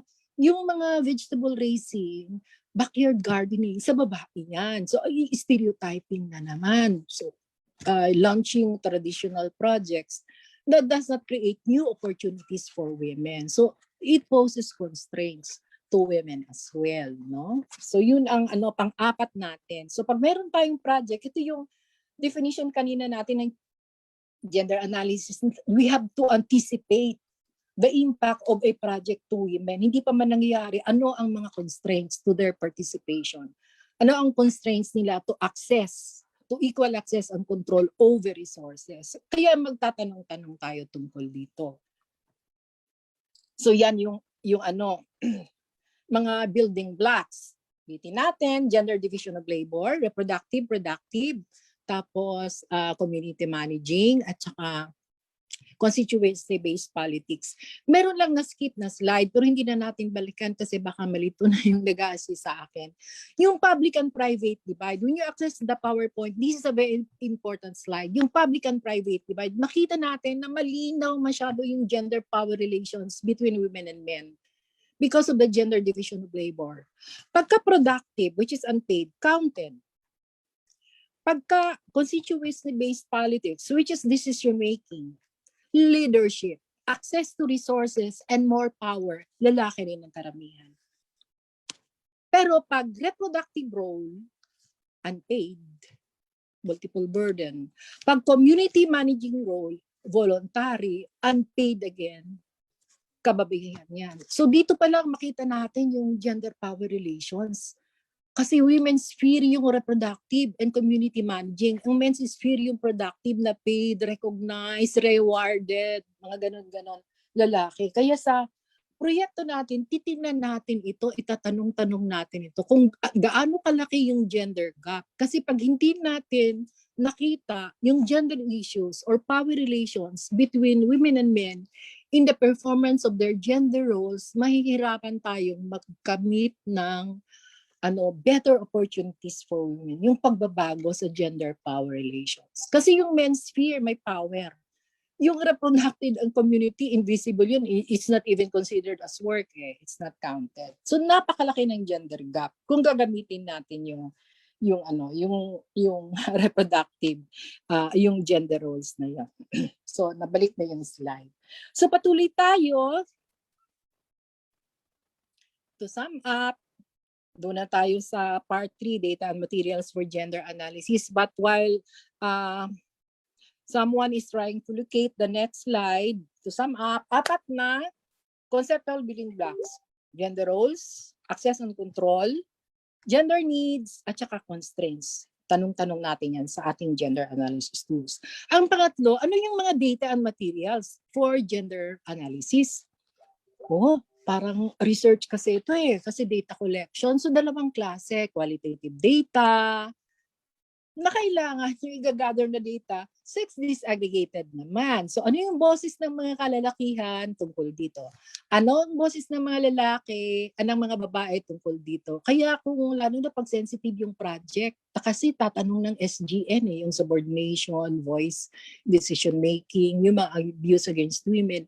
May mga sensitive questions na itatanong para sa SGN, yung strategic gender need, no? Para isabay doon sa pag-respond sa practical gender need.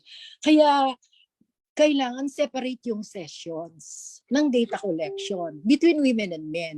Para yung mga lalaki, free sila magsagot, at mas lalo na yung babae, pag may mga SGN like subordination, marginalization, stereotyping, violence against women, free din sila magsagot at hindi sila natatakot na may mag-rest back sa kanila. Yung isang klase naman na, again, SDD rin, sex disaggregated dapat. Ito ang lagi nating ginagamit kasi meron kayo nito, yung mga tabulation ninyo, yung mga percentage distribution ninyo, frequency, yung inyong ratio, mga ganun. Importante siya. No? And usually, andyan ang PSA naman, ang daming survey ginagawa. Socio-economic, political, migrants, andyan naman yan, available, updated. Ang bilis-bilis nila. Pero pwede rin naman gumamit tayo ng yung mga thesis ng mga academe, SCUs, private colleges and universities, researches ng NGOs, even mga donors, nagkakandak sila ng quantitative research na pwedeng gamitin. O yung mga planning offices natin sa local level, no?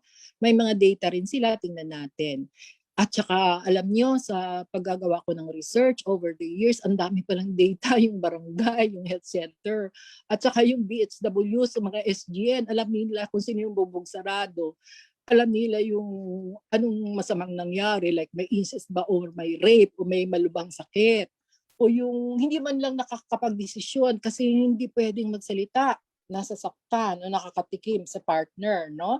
So ang BHW halos kilala nila yung mga households dyan sa community, maganda silang tanong-tanungin din, no? So yung quantitative data meron din silang available. Quanti and quali meron din sila sa barangay level. Tapos yung isang categorization ng data na i-gather, dapat alam na niyo ito kasi data collection, yung primary data na wala pa, i-collect. So magkagawa ng survey, magkakandak ng focus group discussion, okay, informants interview, ikakolekta pa lang kasi hindi nga available. O kung available, kulang. Kasi PGN halos lahat. Ang SGN hindi pa. So kailangan itanong siya. Yung secondary data naman, ay andyan na, tingnan na lang natin. Kasi yung data dyan, hindi lang PGN ang makikita, pati SGN makikita rin. Mamaya magpakita tayo ng mga data. Kaya ito ay PGN, ito ay SGN. Pero kailangan pag naggumagawa ng data analysis, it's lots of work. Kasi do lots of document review related literature. Kahit na yung related literature ay gawa sa ibang bansa, pero pareho naman yung context sa atin, pwede nating tingnan kasi baka nga nangyayari din dito. So itanong na natin.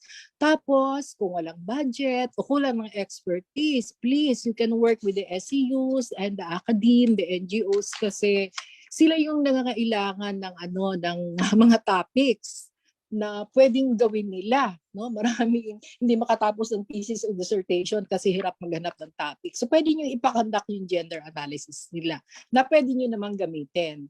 doon sa inyong project. At pwede kayo mag-share ng resources. And anyway, yung mga SCUs naman and the private schools are required to do gender-responsive research. So pwedeng yung gender analysis niyo be part of the research na gagawin nila. Pwedeng gawing framework yung mga gender analysis tools para may gender perspective yung results. No? So yun ang ating classic-classing data na kailangan. Quanti, quali, tapos dahil nagkukulik tayo ng data, i-observe natin yung ethics, yung informed consent of the research, respect, pag gusto mag-withdraw o ayaw mag-participate sa research, sa data collection, sa focus group, irespeto natin. O ayaw sumagot sa mga tanong, irespeto natin. Tapos, kung very sensitive yung mga tanong at saka yung mga results, which might be not beneficial to them pag nalaman yung kanilang identity. So we have to ensure that they are anonymous, there is privacy, there is confidentiality. And then we should we should safeguard the research participants na walang magyaring masama sa kanila dahil nagsalita sila ng something negative about their leaders, about the politicians, or about their partners, their community, may magre-rest back sa kanila. So we make sure, kaya nga rin, anonymity, privacy, and confidentiality. And in fact, kung pwede lang, wag na kayo magkuha ng video o pictures.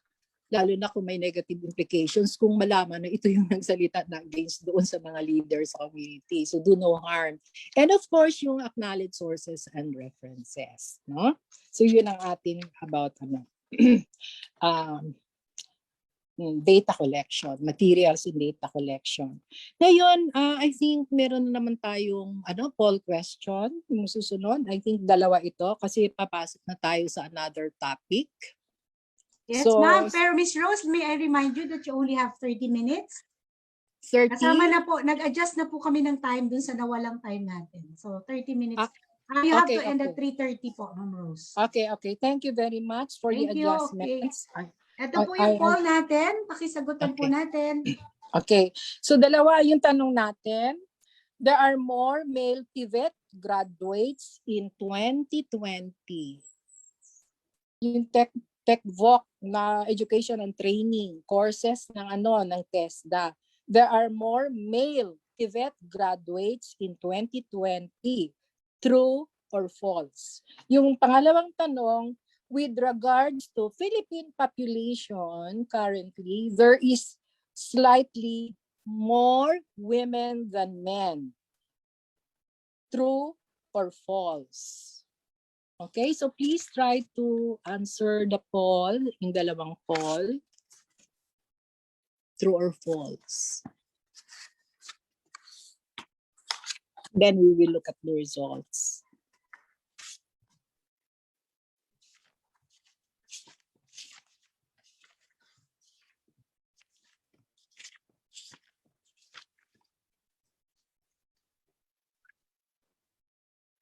Okay, thank you very much ating mga participant for participating in the poll. We now have about 70% joining and responding to the poll. We can close it na po in 5, 4, 3, 2, 1. Okay, Ms. Rose, ito po yung results. Okay, so yung number 1, there are more male TVET graduates in 2020. So ang sumagot ng false ay 36%. Data from TESDA as provided to PSA shows that there are more female graduates pala in TVET than the male graduates. So dapat ang sagot dito ay false. There are more female graduates in TVET in 2020. So, yun ang ating perception, no? Kasi TESDA, blue-collar job, maraming lalaki dyan. Pero actually, may mga female courses din kasi dyan. Tsaka may mga babae din talaga ini-encourage to engage in blue-collar skills training. So, it's false. There are more women graduating in TVET in 2020. Tapos yung naman, with regards to Philippine population, there is slightly more women than men. Actually po, false na naman. 19% lang ang correct. Pero as development workers, kailangan malaman natin that there is slightly more men than women. We'll give you the figures for this, no? So, ang sumagot ng false, 19%. There are really more men than women. And this is true globally, except for countries na sexist like China, India, may mga selective abortion sila pag babae, abort pag lalaki. Ano yun? So, may mga so there are really more men than women, and data will provide you with that. So if we can go ahead with the next slide, no? Yes po, let's proceed. Okay. So sa ano na tayo, ito na yung context, yung Philippine context natin. Gagawa tayo ng gender analysis, pero we have to take into consideration yung Philippine context natin. So magsa-start tayo doon sa ang laki ng performance at appreciation ng buong mundo sa gender mainstreaming na ginagawa ng Pilipinas. Kasi sa Global Gender Gap Index, na ni-measure yung closing of the gender gaps in health, in education, in economy, and in politics, napakataas ng posisyon ng Pilipinas. Number 17 tayo out of 156 countries. And in the whole of the Asia-Pacific region, second best ang Pilipinas. In ASEAN tayong number 1. Pero kasi meron tayong New Zealand. No? So, second best tayo. Actually, yung ginagawa ng PCW, katulad ng mga trainings na ginagawa natin, pag-a-apply natin sa gender mainstreaming ng mga tools, isa yan sa tinitingala ng ibang bansa. Kasi naka-close talaga siya ng mga gender gaps between women and men. Ang taas ng scores natin sa education at saka sa health, no? Medyo konti lang doon sa economic and political, kaya number 17 tayo. But really, that is high enough. So ang dami naman, ang laki ng positive impact ng gender mainstreaming efforts. And we thank very much the government agencies, the LGUs, the SCUs, the other government bodies, kasi ang laki na rin ng impact towards the promotion of women empowerment and gender equality. Kasi yung mga gaps before na napaka-wide, ngayon ay naka-close na natin, katulad sa health at saka education. Pero tingnan din natin yung susunod na data. Very positive, yung GGI, mataas ang ating placement, pero yung population projection natin sa 2021, ito na yung sabi natin na there are slightly more men than women. For every halimbawa, there is 504 men for every 496 women. So slightly lang naman. It's almost equal actually, kasi pag i-round off mo yung 49.6, 50% na yan sa ating population na 110 million ngayon. No? Tapos pag lalaki, ang 50.4, i-round off mo 50. So 50-50 actually ang sex ratio. Pero pag titingnan natin yung absolute numbers, there is slightly more men than women. So tandaan natin yan. Kailangan yung mga statistics na yan. Sa life expectancy, may umusin ang babae kasi 6 years ang gap. Kaya na-close natin itong gender gap sa health. Kasi 77.5% ang number of years ng babae expected. Ang lalaki naman ay 71.3%. May mga reasons kung bakit mas lower ang life expectancy ng mga lalaki kaysa sa babae. Tapos yung enrollment in tertiary education, ito yung sabi natin na na-close natin yung gender gap, kaya mataas ang score natin sa GGI. Kasi yung enrollment sa tertiary level from DepEd in February 22, 2021, just a few months ago, 1.8 milyong babae ang nasa mali pala ito. Mali yung nakopya ko. Pero the data, dapat ayusin ko ito. Pero the data, mamaya ilagay ko sa chat box yung correct na data. There are really more women in tertiary education. Abot ba ng 1 million? Yeah, sabihin na lang natin there are, yes, this is correct. No, there is 1,870,291 women in tertiary education. Samantalang yung malaki mas konti. Umabot ka ng millions, pero 1,500,000 plus lang. No, halos 300,000. Pantay yung populasyon, pero pagdating na sa higher levels of schooling, naiiwanan yung malalaki, ang laki ng dropout rate sa high school, sa tertiary level lalo na, given this data na latest. Sa STEAM naman, ito yung Science, Technology, Engineering, Agriculture, and Math. Dito talagang bitin yung babae. May gender gap dito kasi 791,000 na naka-enroll ng mga lalaki, ang babae naman ay 612. That's more than 100,000. So may gender gap dyan, no? Tapos yung TVET graduates, ito yung data natin from TESDA. Noong 2020, ang graduates nila na babae mas marami, 365,000. Samantalang ang lalaki ay 349,000. So ito yung data natin that will support our answers kanina. Yung next data namin natin, napaka-importante kasi it's about labor force, lalo na ngayon COVID. Pero alam nyo, economic sense ito. Talagang ang laki ng gender gap. 2 dekada na, hindi umuurong yung gender gap between women and men. Nakastick yung labor force participation ng rate ng babae sa 49%. Ang mga lalaki naman ay 77%. Even with COVID, 40% lang din ang babae. Ang mga lalaki naman, mataas pa rin ang labor force participation rate. Labor force is composed of population in the Philippines which are age 15 years old and above. Tapos, ang 2021 labor force natin ay 74 million. Tapos kung titingnan, ilan ang babae na nasa 15 years old and above at saka lalaki na 15 years old and above. So sa computation, 50%. Yung 37 million na 15 years old and above na lalaki, ganun din kadami ang babae, 37 million din. Pero yung members ng labor force, ito yung mga tao na employed and actively seeking for employment. Makita natin it's a waste of resources. Kasi 49% of the 37 million working age population ng babae ay hindi member ng labor force. They're not employed, and they're not actively seeking for work.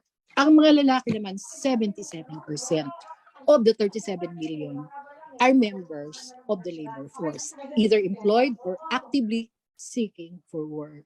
Tapos ganyan siya, hindi gumagalaw even in the times of COVID, worsen pa ang situation. So ito yung malaking gender gap sa economic. Ito yung sabi natin kanina, na yung gender divide, yung valuation of work. Basta payroll, lalaki. Basta payroll, minority ang babae.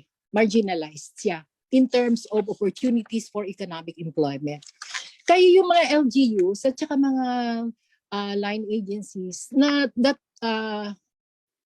implement projects on economic activities, please provide more economic opportunities for women. May bias talaga tayo for women. Kasi ito ang data eh. Hindi siya pwedeng yung gawa-gawa lang. Ito yung data galing ng PSA who does regular surveys on labor force. Meron silang labor force income and expenditure survey every time. Regular yan para updatein yung data. Hindi gumagalaw. So anong gawin natin?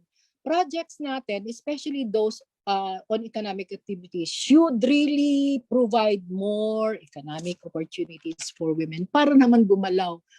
Maging 50%, maging 51%, okay lang na patuloy yung pagbibigay ng opportunities sa lalaki. Pero pwede ba mas dagdagan natin yung sa babae para namang tumaas siya kasi hindi siya gumagalaw. No? So, economically marginalized ang babae. Kaya nga bias yung women empowerment sa babae, lalo na in the economic sphere. Ngayon, tingnan na naman natin yung susunod na data. Ito naman yung political participation. So, makita naman natin ang linaw-linaw. As of 2019, yung sa cabinet secretaries, yung updated data, na nakita ko ay 20 departments. Dalawa lang ang babae, yung Department of Tourism tsaka Department of Education. Out of 20, 10% lang. So, pagka nag-meeting yan, nag-agenda setting, nag-allocate ng resources, karamihan ng decision making, tsaka voices in the development agenda, yung madadala yung men's voices. Pag nag-meeting yan, pag absent yung secretary ng education o secretary ng tourism, parang lalaki na yan nag-decision making at nag-allocate ng resources o formulating policies, no? Sa Senate naman, ang babae 7, pero 29% lang yan sa kabuang 24. Sa Congress naman, halos pareho rin ang porsyento. Sa Congress, hindi kasali dito yung party list kasi walang data yung PSA. 28% lang din. Ito yung legislation. Yung anliit pa rin ng role ng babae sa formulation of legislations, no? So yung gender perspective, mas madaling dalhin ng mga babae kaya mas dali silang nakakaunawa. Sa governors naman, mas maliit kasi about 15% lang, no? 12 lang yung babae sa governors. Ganon din sa mga mayors. Yung mga babae, about 1/4 lang, 3 out of 4. So come election time, we should encourage women in leadership. Na mas marami sana ang magtakbo na kandidato. Hindi lang because of political dynasty, kundi competent talaga sila. At the same time, yung mga babaeng tatakbo, dapat may gender perspective. Kasi may mga babaeng umuupo pero wala namang gender perspective. So, kulang ng gender lens yung mga naiisip nila mga polisiya, programa at proyekto.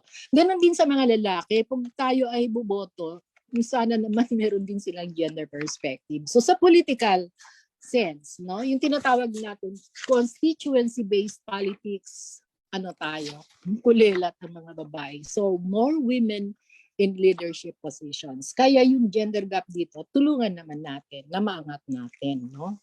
More women in decision making. Okay? Tapos yung data naman sa OFWs, dati-dati, panay lalaki lang, yung 1973, yung construction sa Middle East, 0 ang babae. Pero ngayon, more and more, pupunta ng Middle East, pero mga babae. Pero karamihan ay domestic work. So ilang taon na yan na mas maraming babae yung lumalabas kaysa lalaki. Pero kung tinarman natin yung data ng POEA, ano yung mga laging trabaho ng babae? Ito rin yung mga yung gendered occupation, na domestic work sila, nasa personal services sila. No? Mga lalaki naman, ito yung mga highly skilled. No? So, yan yung ating gender issue din sa sa migrant sector. Kaya yung susunod na slide, napag-isipan namin na isali yung ibang mga challenges as part of our political context. Yung some of the results of the consultations on Beijing plus 20. Kasi 1995, tapos 2021 na ngayon. So, mayroong assessment. Kung yung gender 25. issues, ayun na yung mga challenges para naman sumulong yung women empowerment towards gender equality. So may mga qualitative data, ito na yung mga boses sa consultation ng Luzon and Mindanao noong March 2019, sinasabi nila yung conversion ng productive agricultural lands into plantations, into mining, na sana devoted sa cash crop production, ngayon ay for export na. And therefore, yung control ng babae sa land and control over food security nawawala na kasi nandoon na sa plantasyon and usually they are foreign owned, no? Na profit naman yung pagtingin nila. So affected yung yung women's right to land and control over food security. May implications siya sa gender. Tapos yung rise of conservatism and closing spaces for freedom of expression, dissent, and organization. Kasi meron tayong mga batas at mga practices na na may mga attacks on human rights defenders. Sinasabi nga sa data na 63 lawyers ang pinatay. And usually most of them are human rights defenders for labor, for peasant, environment na mga activists. Yung lang sa 63 may isang nabuhay, yung isang lawyer na napakatapang kasi inambush siya pero nabuhay, pero sabi niya patuloy pa rin akong lalaban, hindi mananaig yung takot. So hirap din kumilos yung mga babae kasi nga pati nga ang community pantry initially tiningnan na baka communist initiative yon, pero nakita naman na hindi, no? So yung yung red scare o yung red tagging, nahihirapang kumilos din ang mga babae, lalo na kung mga economic na mga policies, labor policies, human rights ng mga babae yan eh. Yung equal pay, equal wages, decent work, pinaglalaban din nila yan kasama ang mga kalalakihan. Pero hirap silang patuloy yan kasi merong mga threats, no, na ginagawa sa kanila. Tapos yung gaps in understanding and surfacing the full extent of violence experienced by women in the context of conflict and militarization. So from time to time nakakarinig naman tayo ng abuse of women in barn, for example, areas, or even in lumad areas, no?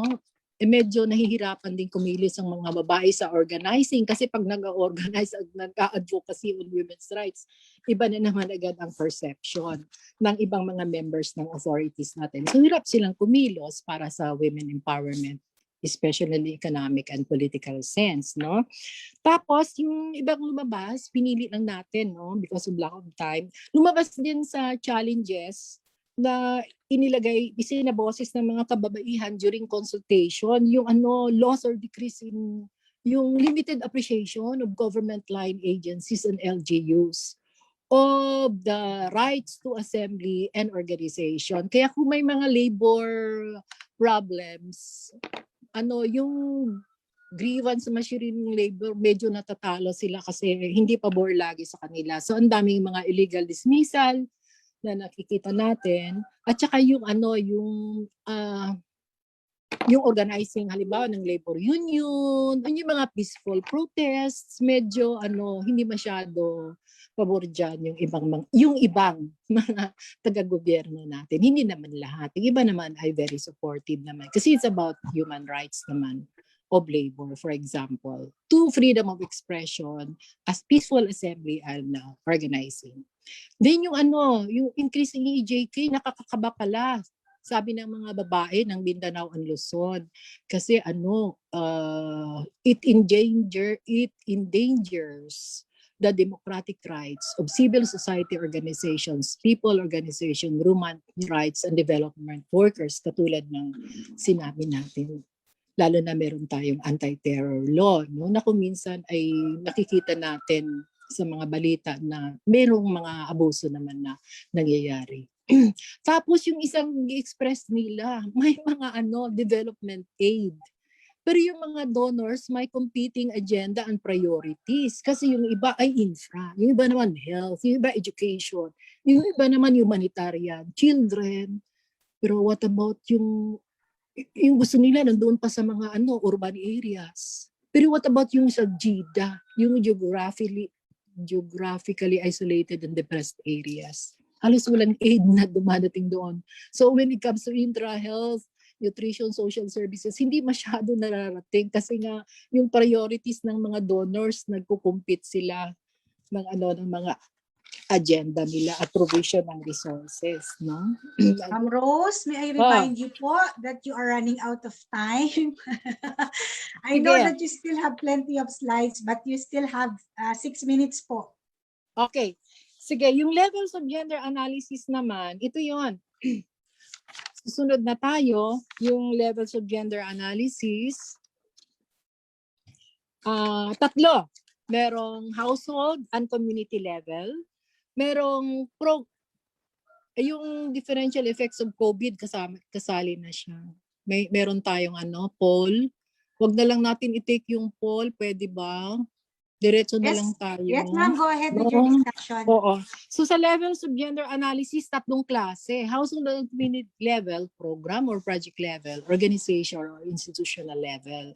So lahat naman ng mga trainings na ito, kailangan na dadaanan ninyo halos lahat. No? Ang experience lang namin sa National GAD Resource Pool ng PCW, hirap ang data sa household and community level. So kailangan may trainings pa kayo on the household and community level.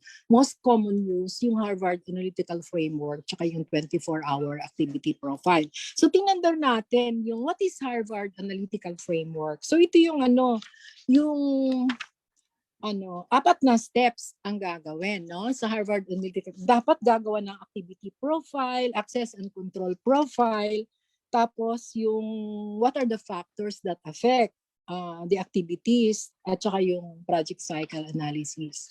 So sa next slide, patakita natin, ano yung activity profile? So this is from IDNR Group 1 Region. Gumawa sila ng kanilang tool sa gender analysis para sa National Greening Project. Meron ng isang probinsya na nag-gather ng data. Ito yung lumabas sa tree planting nila.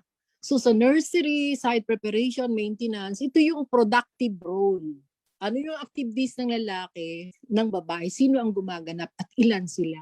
So makita natin kahit pala tree planting kasali ang babae. Although karamihan ng role ay sa lalaki, no? So may mga resources yan at dahil sila ang gumaganap niyan ng access and control over resources sa kanila din, no? So may mga opportunities to invite more women to participate in the other activities kasi may bayad ito eh. Tapos yung sa household task naman, na-mention na natin, pagka-household task, babae yan. Ito ang resulta nila, halos blanco ang laman ng lalaki, lahat ng reproductive role, kababaihan. So, totoong data ito ng isang tree planting project. So, yun yung example ng Harvard Analytical Framework. So, pwede niyong gawin yan. Kasi dyan makikita yung gender division of labor, no? Especially sa R role at saka sa P role. Ngayon, yung isang tool is about 24-hour activity profile. Usually kasi pag ang GST ay 2 araw, 3 araw, immediately ginagawa na namin ito kasi ito yung what are the activities of women and men in the 24 hours. Isang resource ang time, as we have said. So, yung next slide will show yung daily activities na mostly done by women. So, ito yung isang resulta din. Makikita natin na yung P-role, karamihan lalaki, more number of hours, may P-role ang babae, pero konti lang. Kasi ang dami nilang multiple tasking na ginagawa sa umaga hanggang sa gabi. Lalo na ngayong COVID time. Yung GMEF naman ay ibibigay ni Karen mamaya, tapos may girl yan, may girl tool, yung isang tool, yung gender responsive LGU assessment tool, para naman yun sa LGU, no? So ito yung organizational tools natin. Mayroong GMEF, may girl, at saka merong yung PGA ILO. Ito naman ay i-undergo ninyo yung GMEF, i-undergo ninyo yan. Most of you, kahit na LGU, mag-GMEF naman kayo. Except girls sa LGU yan. Meron ding tool na more comprehensive, more time consuming. Ito yung PGA ILO o yung Participatory Gender Audit ng International Labor Organization. Alam kong gumawa nito ay ang ADOLE. And the results of that gender analysis using this tool is available online. So tingnan niyo. But this is very work-intensive and very time-consuming. Tapos, sa program or project level, which is the second objective, how do you integrate gender programs and projects? Ang dalawang very useful tools ay yung Hagadaga, na baka meron ng marami sa inyo na naka-undergo na yan, at saka yung GMEF, no? So, tingnan natin yung Hagadaga, i-undergo nyo naman yan. Merong maraming tools dyan na design checklist, may PMI tool, tapos 20 sectors and themes ang available na pull out kung gusto nyo i-integrate yung gender sa major programs and projects ninyo. Ito yung gagamitin kasi isasali siya sa GAD plan and budget. Para higher GAD budget allocation, yung inyong GAD plan, no? Yung last na tool natin, yung GWEF. Ito yung ginagamit din sa Hagadaga. GMEF is Gender Equality and Women Empowerment Tool, no? Ito naman yung different levels of empowerment from welfare, access, conscientization, participation, and control. Most projects hanggang welfare and access. Respond to health, water, housing, education, welfare yan. Ano yung mga resources dyan? You provide, so access siya. Ang kulang ng mga proyekto, ito yung higher levels of women empowerment, conscientizing women and men on gender, on Magna Carta of Women, on women's human rights, so that they will try to assert those rights through actively participating in the development process. No? So it's something which is collective, and it has to undergo awareness and capacity building. So yung conscientization to lead to better participation, greater decision-making power, and control. No? So ito yung dapat na titingnan natin kasi gagamitin din ito sa hagadaga. No? So yung next few slides natin sa remaining minutes, ito yun, yung sana tayo.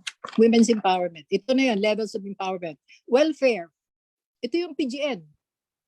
Kasi housing, food, clothing, shelter.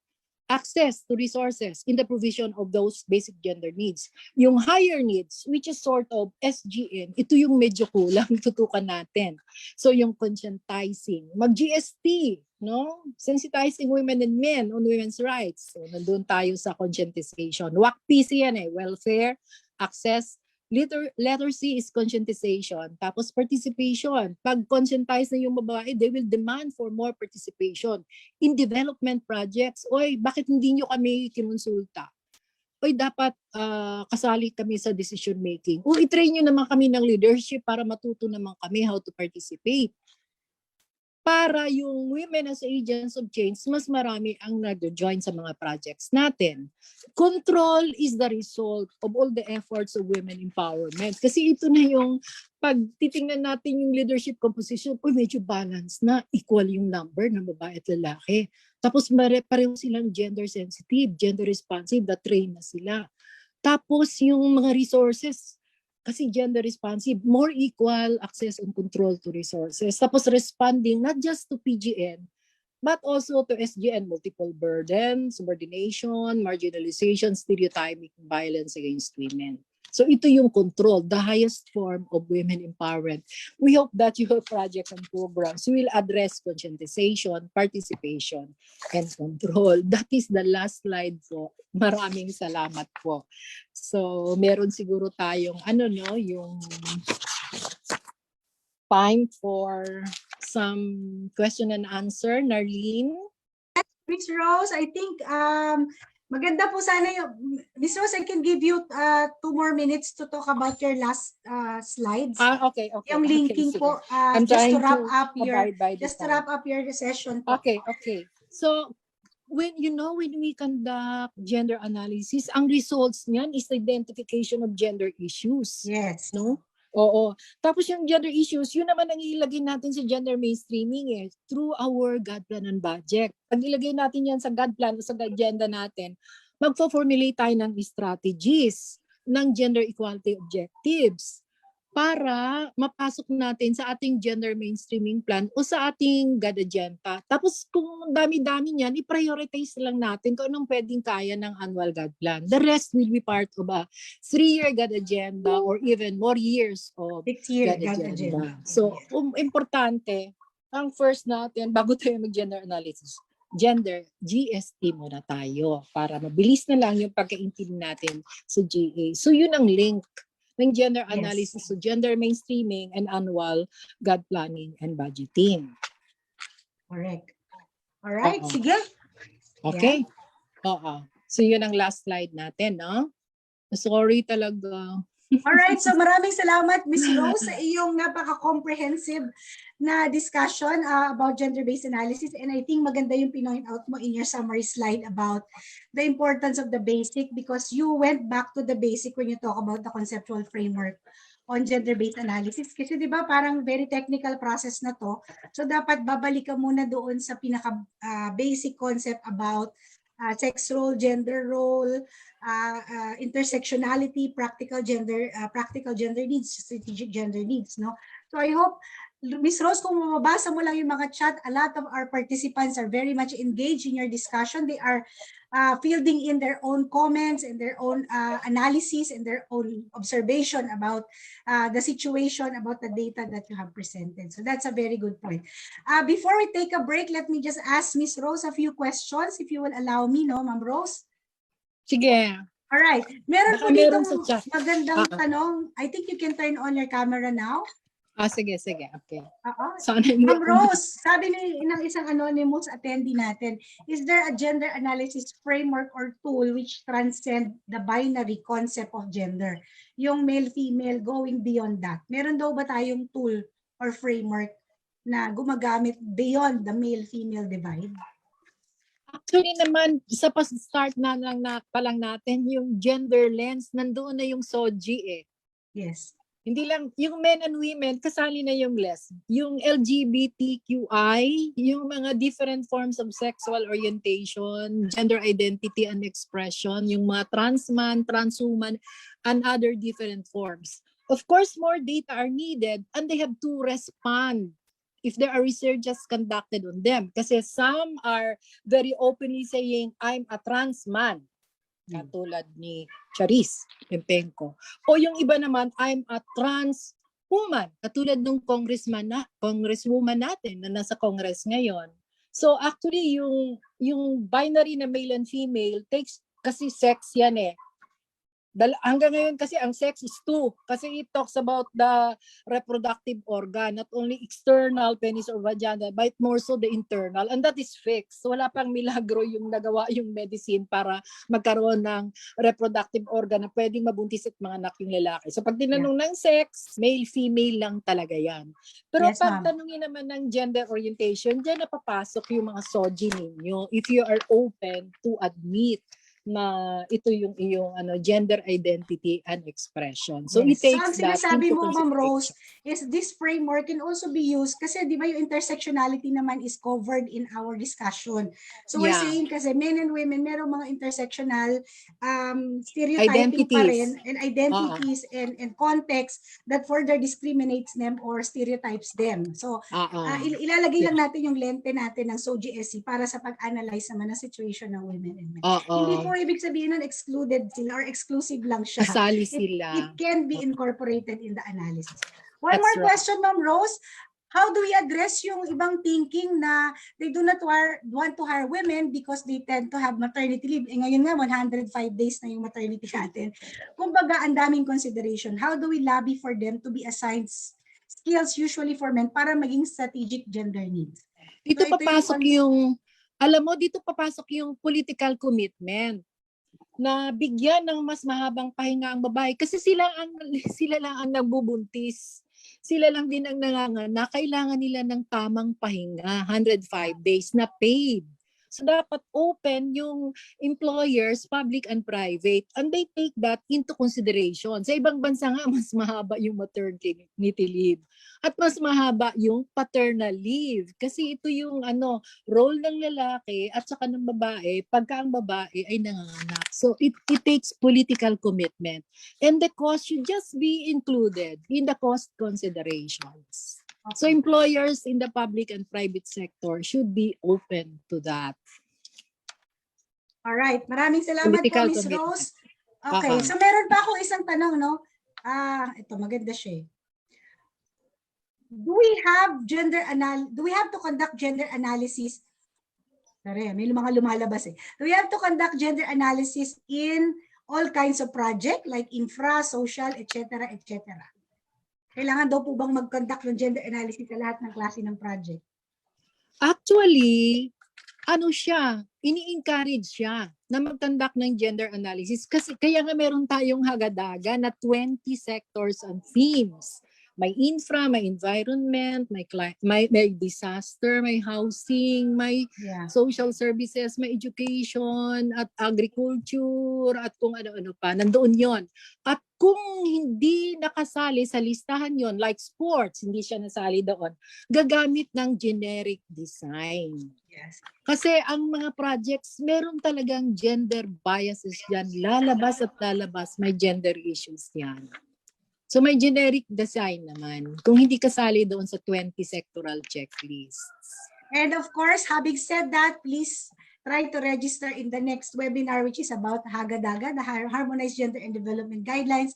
That webinar will focus only on the tools. So mas maganda po, mas maintindihan natin yung elements of the Hagadaga and how to use the tool. Both the design checklist, as sinasabi ni Ms. Rose, and the PME checklist for the implementation, management, monitoring of your programs and projects. Sige po, so I think Ms. Rose, you will be answering some of the questions na lang po. Please help us dun sa Q&A. Pwede niyo pong i-type yung mga sagot niyo. Ma'am Rose can still answer your questions.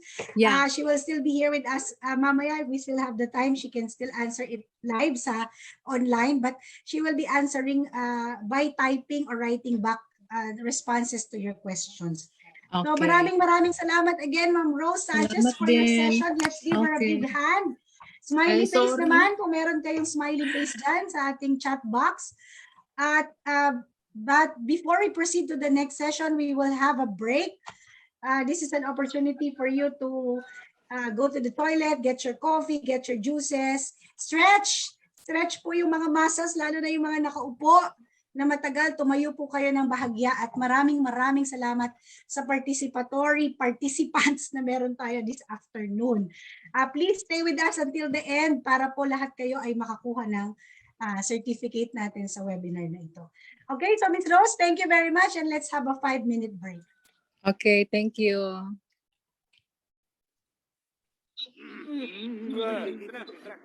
Chong, pasipol-sipol, mga manong sa labas, magpigil at gumalang, kaya ikaw sarap bibig, kundi maganda ang lalabas. Pare, ang catcalling ay isang uri ng sexual harassment. Di biro ang sexual harassment at di nakakamacho ang pang-aabuso. Kaya ikaw sarap bibig, kundi maganda ang lalabas. Isang paalala mula sa Philippine Commission on Women.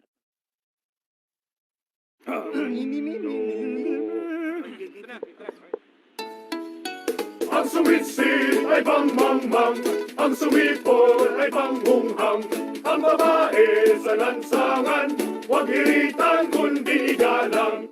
Pare, ang catcalling ay isang uri ng sexual harassment. Di biro ang sexual harassment at di nakakamacho ang pang-aabuso. Huwag hiritan kundi igalang. Isang paalala mula sa Philippine Commission on Women.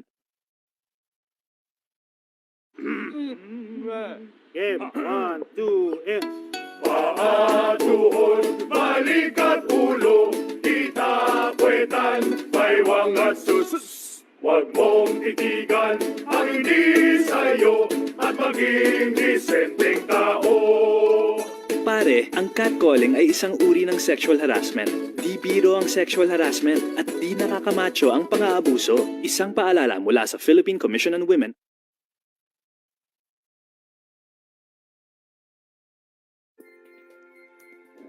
Republic Act 9710, or the Magna Carta of Women, mandates all government instrumentalities, including local government units, to pursue gender mainstreaming as a strategy to respect, protect, promote, and fulfill women's human rights and eliminate discrimination in their systems, structures, policies, programs, and processes. To support LGUs in their gender mainstreaming efforts, the Philippine Commission on Women, in collaboration with the Department of the Interior and Local Government Academy, developed the Gender-Responsive LGU Kaba Self-Assessment Tool, or the Girl Kaba Self-Assessment Tool, in 2005. These tools aim to provide LGUs with a concrete picture of gaps in development areas in mainstreaming gender and development at the local level. With the emerging gender issues, recent development in policies, guidelines, and tools related to gender and development and local governance, the PCW updated the Girl Kaba Self-Assessment Tool to Gender-Responsive LGU, or the Girl Assessment Tool, in 2015. Series of pre-testing sessions were conducted with LGUs to gauge the relevance and effectiveness of the tool. Significant inputs provided by LGU officers, direct service providers, and PCW-certified GAD resource pool members during these pre-testing sessions contributed to the enhancement of the Girl Assessment Tool. The updated Girl Assessment Tool will measure the extent of gender responsiveness of the LGUs, both at the provincial and city or municipal levels, in terms of their capacities as an organization and in the delivery of basic services and facilities. The Girl Assessment Tool will enable LGUs to gather data and information on the level of GAD mainstreaming efforts and practices, monitor and evaluate the gender responsiveness of the organization and in the delivery of basic services and facilities, and identify the gaps and corresponding strategies towards achieving gender-responsive local governance. The tool will also check the capacity of LGUs to develop, implement, monitor, and allocate resources for gender and development. The outputs that will be generated from the Girl Assessment tool will serve as important inputs in the formulation and improvement of the LGU's GAD agenda, GAD code, and GAD plan and budget. With this enhanced tool, PCW envisions LGU's basic services and facilities to become more gender responsive, accessible, affordable, timely, and reliable. Because a gender-responsive local governance means effective, efficient, relevant, and seamless delivery of services to its constituents. Let us continue to work together to achieve the full implementation of the Magna Carta of Women at the local level. For more information, visit www.pcw.gov.ph. All right. Are we all back? Kayo po ba ay nandyan na sa inyong mga desk? Having your coffee and your biscuits and your sandwiches. Okay, so welcome back po to the second part of our session this afternoon. So we had a very substantive presentation and sharing, no, led by Ma'am Rose. So susunod naman po sa ating part 2 ng ating webinar ay ang tools, no, that will focus on the gender mainstreaming evaluation framework. This session aims to level up participants on the features of the enhanced GMEF tool, how it is applied, and how to assess the results for improvement towards strengthening gender mainstreaming efforts of your respective institution. Our next speaker is currently the Supervising Gender and Development Specialist of the Technical Services and Regional Coordination Division of the PCW. She is a gender and development practitioner for more than 14 years with significant experience in gender mainstreaming by providing assistance to government agencies and LGUs on GAD planning and budgeting, gender sensitivity, and gender analysis, monitoring the performance of national government agencies on gender mainstreaming, facilitating, leading, and participating in the formulation of GAD policies and tools, reviewing of policies, plans, legislative measures, guidelines, modules, technical documents to mainstream gender perspective, and by supervising the team, no, from the technical services in conducting or facilitating technical assistance to different government agencies and local government units. Our resource person is our very own Miss Karen Dagnalandi. Karen, let's give a big virtual clap for Karen. Thank you very much, Ms. Over to you, Nars. Kar. Yes, thank you very much for the kind introduction. Narinig po ba ako sa audio? Okay Yes, naman? it's very clear. Okay, it's very clear. And then, okay, I will be sharing my screen, no, to start. Okay. Okay, nakikita po ba yung screen? Yes, it's clear, Yes. Kar. It's just okay, can I just verify kung yung screen lang slide lang pong nakikita? Yes. Okay, Slide so share. thank you. Okay, thank you very much. Okay, let's begin our discussion of the Gender Mainstreaming Evaluation Framework or yung GMEF tool po na kanina pa po natin na nababanggit even during sa presentation ni Ma'am Rose kanina. So, our session objective is to introduce the GMEF as a gender analysis tool. Ayan po, kanina nakipakita yung iba't ibang levels of gender analysis, no, that we have. We have tools for household, communities, programs and projects, and now we have tools on organization and institutions. So isa po ang GMEF sa mga tools natin na ginagamit for gender analysis in applied in organization. Isa pa po sa mga session objectives natin is to show the practical application of the GMEF tool towards improved gender mainstreaming implementation. So, yun po, no? So I hope our interest, no, and enthusiasm to learning more about the tools will continue as we move to the discussion. Ayan po. So, my presentation outline goes like this. So, first we will have a leveling off muna on what gender mainstreaming is, and then what is the GMEF tool, and then how do we apply the results of the GMEF. Okay, so before we start our discussion, maybe ask a question to our webinar participants. Ayan, so why are you here in this webinar? Can we launch the poll, Kat? Yes, ma'am. Launch na. Okay, poll please. Okay.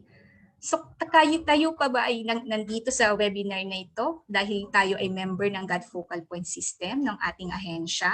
So you only choose one answer, no? And then is it because we are it's compulsory for us to attend this webinar? And also is it because we want to understand further about gender and development? And also because this is follow through from the previous webinar that you've attended. And finally, if you are a GAD advocate, ayan po, kaya nandito tayo sa learning session na ito. Okay, so kindly answer. Okay po, yung mga nasa chat po, paki-answer po yung poll sa poll questions. Ayan, para po ma-include yung responses niyo po. Yes, that's correct. Okay, so on the count of 1, 2, 3, 4, 5. Ayan, so can we have the results na po of the poll? Ayan, so dito po sa poll results natin, 36% po are members of the NGA, SUC, GOCC, or LGU GAD Focal Point System. At 43% naman want to understand further about gender in development. Ayan po, no? Tapos, of course, we have GAD advocates na 12%, 56 people are GAD advocates. And then compulsory, so konti lang yung compulsory to attend. And then pumunta dahil follow tuloy ito ng previous webinar. So thank you very much for your active participation. So mahalaga nga po na bilang mga members ng ating GAD Focal Point System and because we want to learn more about gender and development, nandito tayo sa webinar na ito para mas malaman pa po kung ano-ano yung mga tools na ginagamit natin for gender and development and gender analysis. Okay po, so I have another question for you po. To discuss our Can we launch? Yes. Go ahead, Car. Okay, so what do you consider as the mainstream? Yan po. So kanina po, isa lang ang sagot natin. Ngayon, choose all that apply. What do you consider as the mainstream? Is it policies, decisions, development agenda and priorities, resources, systems and mechanisms, processes, and procedures? Ano-ano po yung mainstream? Okay po. So choose all that apply. Siguro po meron na po tayong mga sumagot. Car, nasa 27% pa lang. Okay, sige. Sige po, sige, bigyan pa natin ng time to answer. I hope nakaka-access po kayo ng poll. You can have multiple choices po, hindi lang isa. Pwede pong marami kayo i-click. Yeah. Okay. Okay, 5, 4, 3, 2, 1. Yan, 60% na, Car. Pwede na sige po. Pwede na natin i-launch ang answer. So ano po yung considered natin as mainstream? Only one choice lang daw pala yung pwede. Siguro hindi nakaset up yung poll. Okay, hindi nakaset. Multiple clicking, so one lang. One vote lang sila dito, Car. Ayan. So, okay. So, karamihan sa atin, sinasagot natin na yung mga policies, those are considered mainstream. No? Karamihan sa atin. We are in agreement that policies are part of the mainstream. Also, the development agenda and priorities. What else? And then processes and procedures. Okay, so let's close the poll. Ayan po. So, tama po kayong lahat. Actually, all of the choices that we identified in the poll are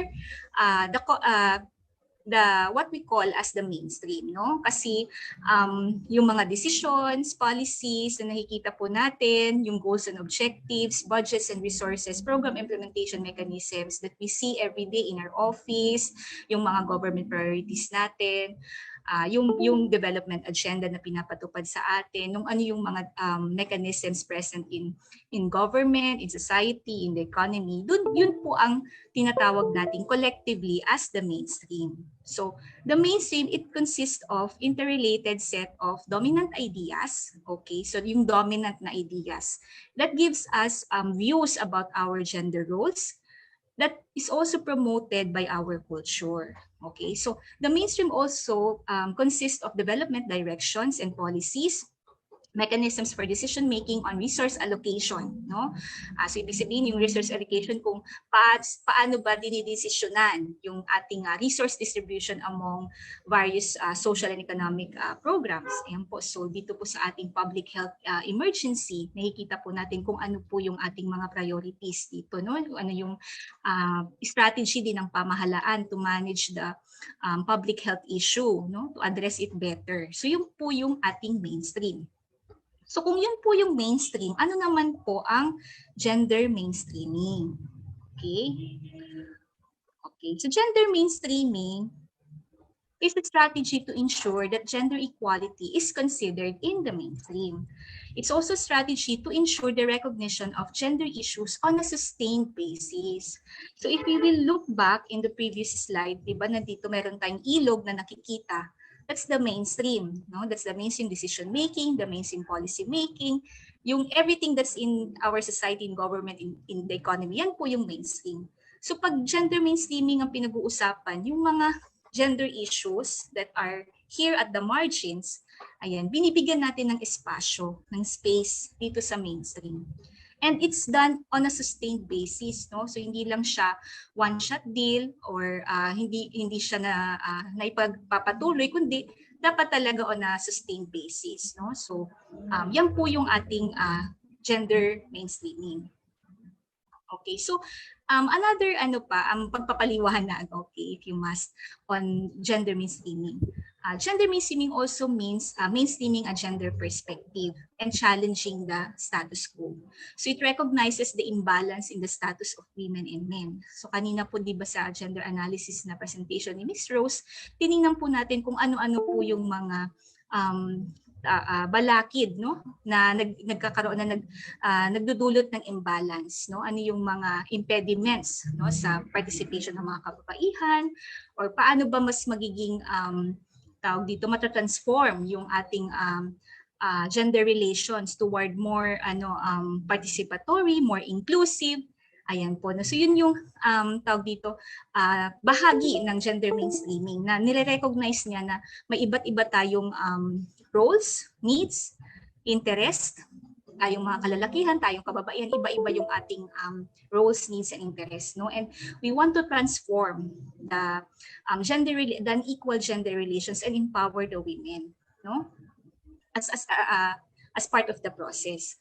So gender mainstreaming also challenges gender roles that treat women as passive recipients and beneficiaries of development assistance. So parang in recognition nga po doon sa ating mga impediments, no, bilang mga babae, ano po yung mga affirmative action measures na pwede nating gawin para mas makapag-participate po tayo sa development, no? And also nire-recognize din natin yung mga intersecting factors, di ba, yung kaninang binanggit na age, gender identity, so GSC, ano pa ba, class, ethnicity, marami pa po tayong mga intersecting factors, no?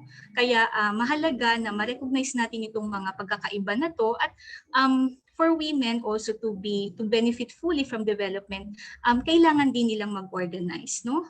They have to be organized in order to benefit meaningfully from development processes. Okay? So again, no, lagi natin nababanggit bakit may women sa gender mainstreaming. Kasi women are considered as the female half of the population, no? So tawag dito, they have different needs, they have different interests. There are impediments to their participation in development. So through gender mainstreaming, we want to enable the women to emerge from the margins and join the members as equal empowered members. So kanina di ba yung ang pakiramdam ay walang boses, na tinatanggap na lang na ito lang yung kanilang tawag dito, nakakayanan. So, kumbaga, we're expanding the choices for women to participate meaningfully in development. Bahagi po siya sa gender mainstreaming. Okay? So, yun po. Dito naman po sa slide na to, pinapakita natin na yung gender mainstreaming po ay inadapt na po sa ating mga batas. Okay? Particularly the Magna Carta of Women. So, sabi po sa Magna Carta of Women, the strategy to implement the Magna Carta of Women is through gender mainstreaming.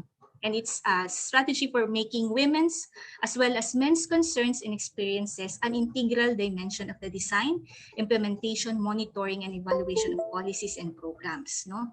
In all political, economic, and societal spheres so that women and men benefit equally and inequality is not perpetuated. So yun po yung nakalagay sa ating Magna Carta of Women. Kaya po, kumbaga, itong gender mainstreaming bilang tayo po ay nasa government, we are now mandated by law, no, to promote gender mainstreaming in our organizations, no, and also to address the needs of our clients. Okay? Ayan po. So nababanggit po natin yung ating gender mainstreaming strategy sa Pilipinas. Okay, so paano ba natin siya ini-implement dito sa ating bansa? No, so our overarching goal is gender equality and women's empowerment. Okay, so by this time, we have already established na po yan, no, complementary po yung gender equality and women's empowerment or GWE. So that's our goal. Ginagawa po natin siya into tracks. One is external and the other is internal.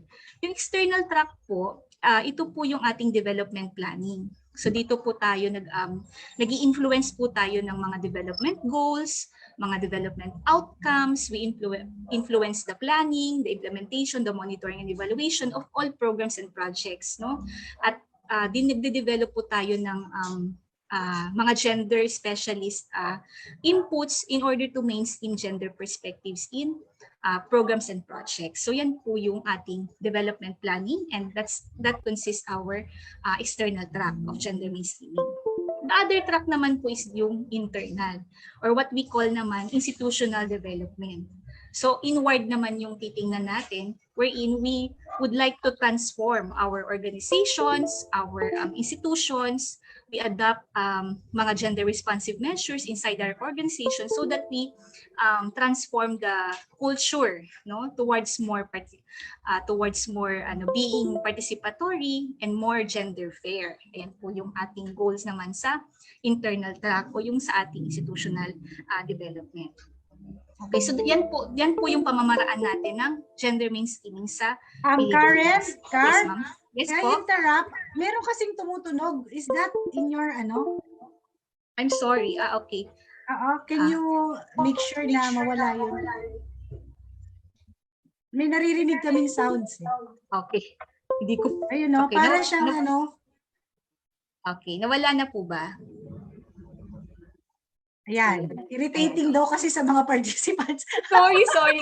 I think that's the mouse. We're trying to be responsive po. Ayan, I think Yes, baka of course. yung I'm parang sorry for that. nag-disconnect na charger, parang ganon. Yeah, oo.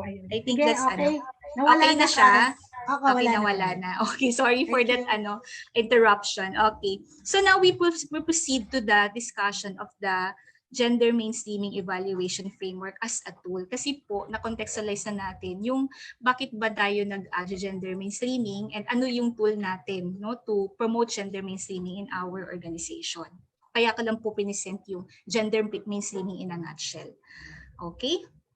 So ito pong GMEF tool, we already have an old GMEF tool, no, and then we enhance it based on developments, no. So yung mga provisions sa Magna Carta of Women, diba, inalign namin yung mga tools natin doon sa ano na yung nire-require ng Magna Carta of Women. So we launched the enhanced GMEF tool in March 2016 during the celebration of the Women's Month in Malacanang.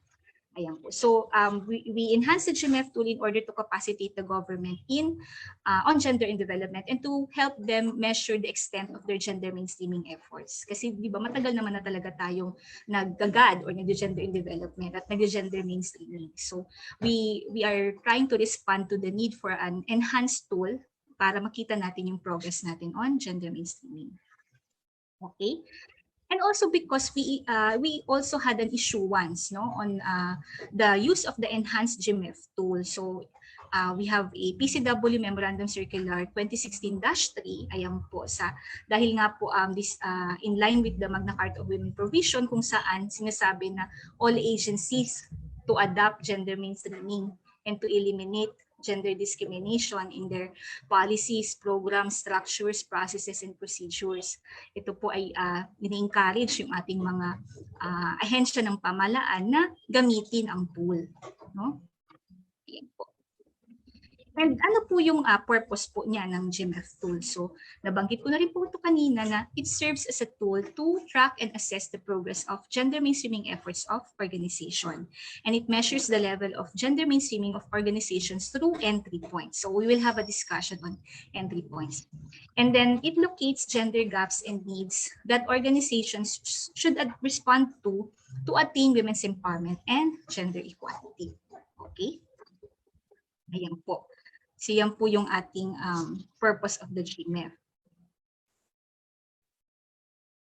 Okay. Ngayon, bakit po kailangan gamitin ang GMEF? So kanina nga po nabanggit natin na nagkaroon tayo ng issuance on the use of the enhanced GMEF tool and we have the Magna Carta of Women.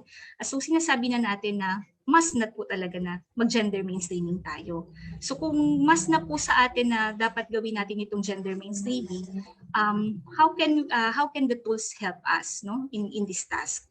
So the tool will be helpful to the agencies because it assesses the strengths on gender mainstreaming and the areas for improvement. And it will also help identify capacity development needs on GAD. And this is important, no? We are now mandated or we are being asked, no, to formulate a multi-year GAD agenda as part of the GAD planning and budgeting process. So some of the participants have expressed din also the need to organize learning sessions because they are now formulating GAD agenda.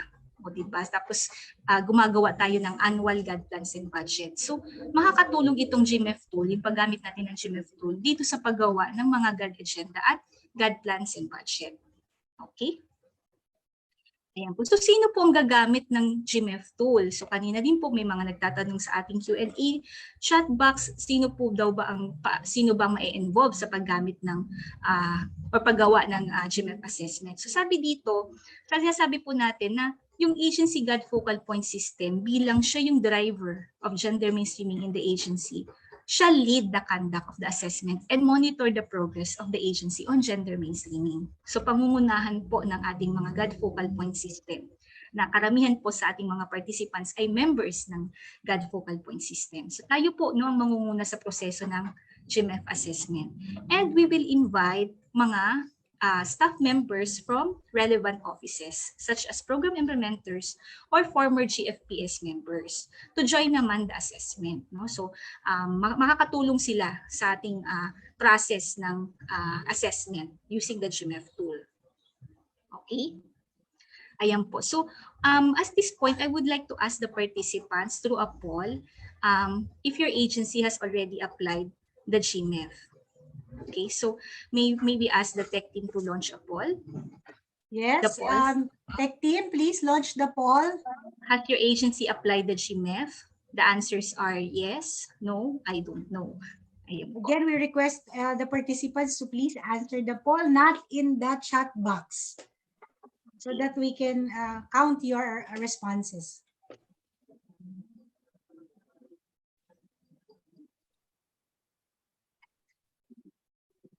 Okay po, has your agency applied the GMEF tool? The answer could be yes, no, I don't know. I don't know or not sure. Pwede. Wala. Not sure pala. Okay. Grabe, napaka-participative ng ating participants, Car, kasi more than 60% na ang nag-join sa ating poll. Ayan po. Wala pang 1 minute yun, ha, Car? Oo nga po. At may mga nagchat pa no about their inputs also in the discussion. So I'll try to also. So probably we can now close the poll. Okay, so let's have the answers. How many have applied? Ayan, 47%. This is still a good number, no? 232 already has had some experience in using the tool, no? And then we have no, medyo madami pa rin po, no, 128 yung hindi pa nakakagamit. Tapos yung iba naman unsure pa. Okay, so okay lang po yun, no? Okay lang po yun. Kaya ko po tinanong kasi gusto ko rin po palang for those who have used or applied the tool, pwede din po ninyong i-type sa chat box kung ano-ano po yung ahensya ninyo, or water district probably, or regional line agency probably have utilized the tool. So you can also type in the chat box.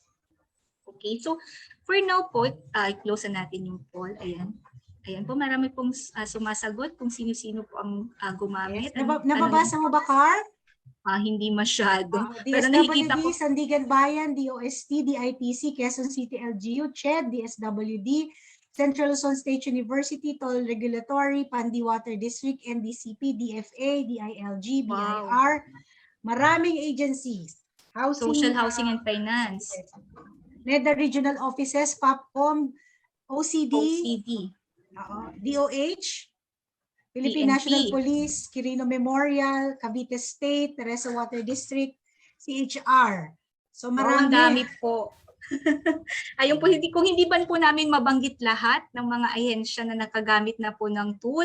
Ayan po, but we have seen, no, the different agencies. May mga attached agencies po, regional line agencies na gumamit, also SUCs and LGUs. Ayan po. So talagang Yes, nakakatuwa. LGU Mabalacat City, sabi nila, nagamit na sila. Ayan, IMUS din, no, LGU. Ayan, so marami pala. Ayan, marami nang gumamit ng ating GMEF tool. So, next slide naman po, ipapakita ko po kung sino-sino na po yung mga, aside from you, at nandito rin po ang mga mother agency po ninyo or central offices po ninyo na gumamit na po ng tool. Ayan po. So, ito po yung mga agencies with critical roles in the implementation of the Magna Carta of Women and other women-related laws.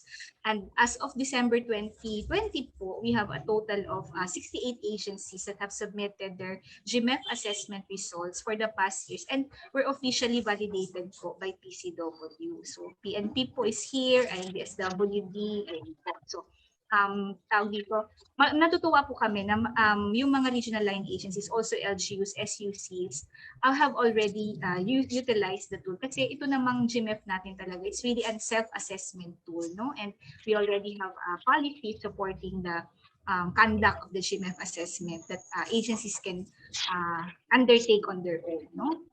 So thank you very much for your active participation. Ayan po. So at this point po, I would like to play a video on the GMEF to introduce naman po the entry points.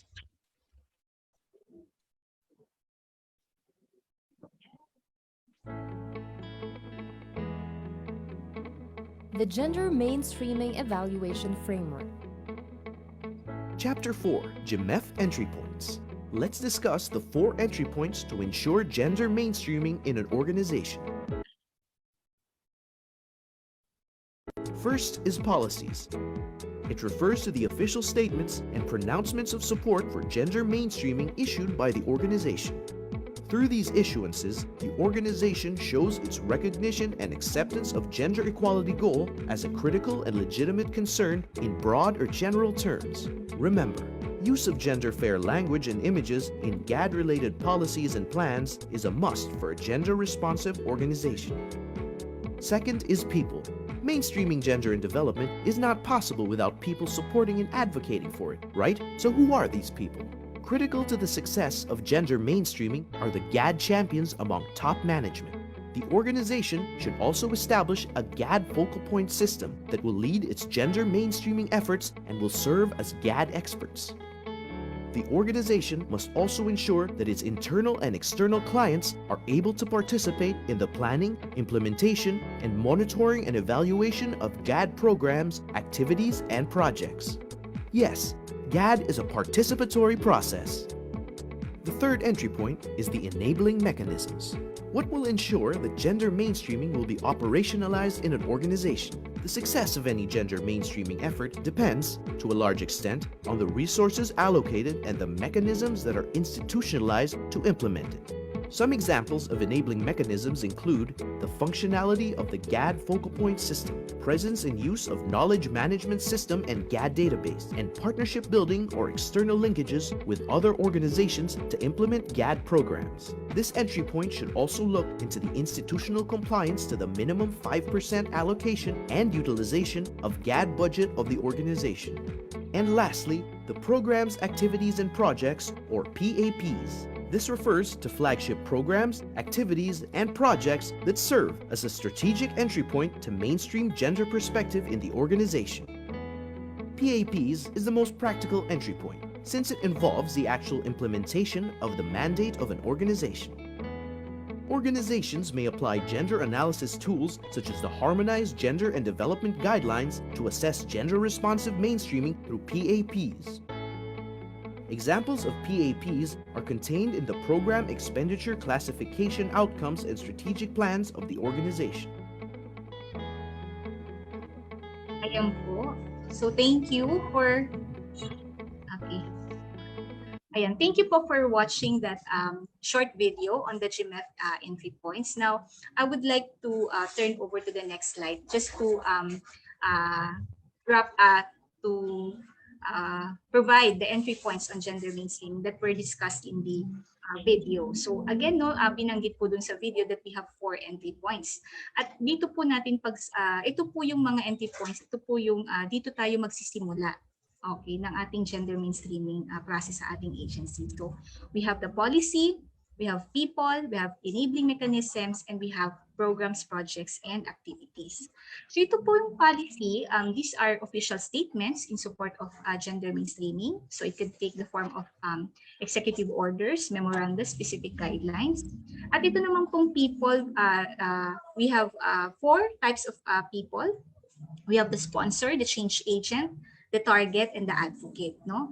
And then in the enabling mechanisms, this refer naman to our systems and mechanisms, including the GAD funds, okay? And then for PAPs, or the programs, projects, and activities, this refer to our flagship programs, okay? So I think I have several slides detailing of these different entry points.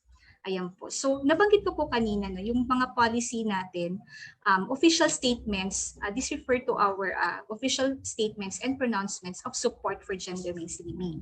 At dito rin po, binabanggit yung ating mga policies to be enhanced or improved so that it will adopt a gender perspective.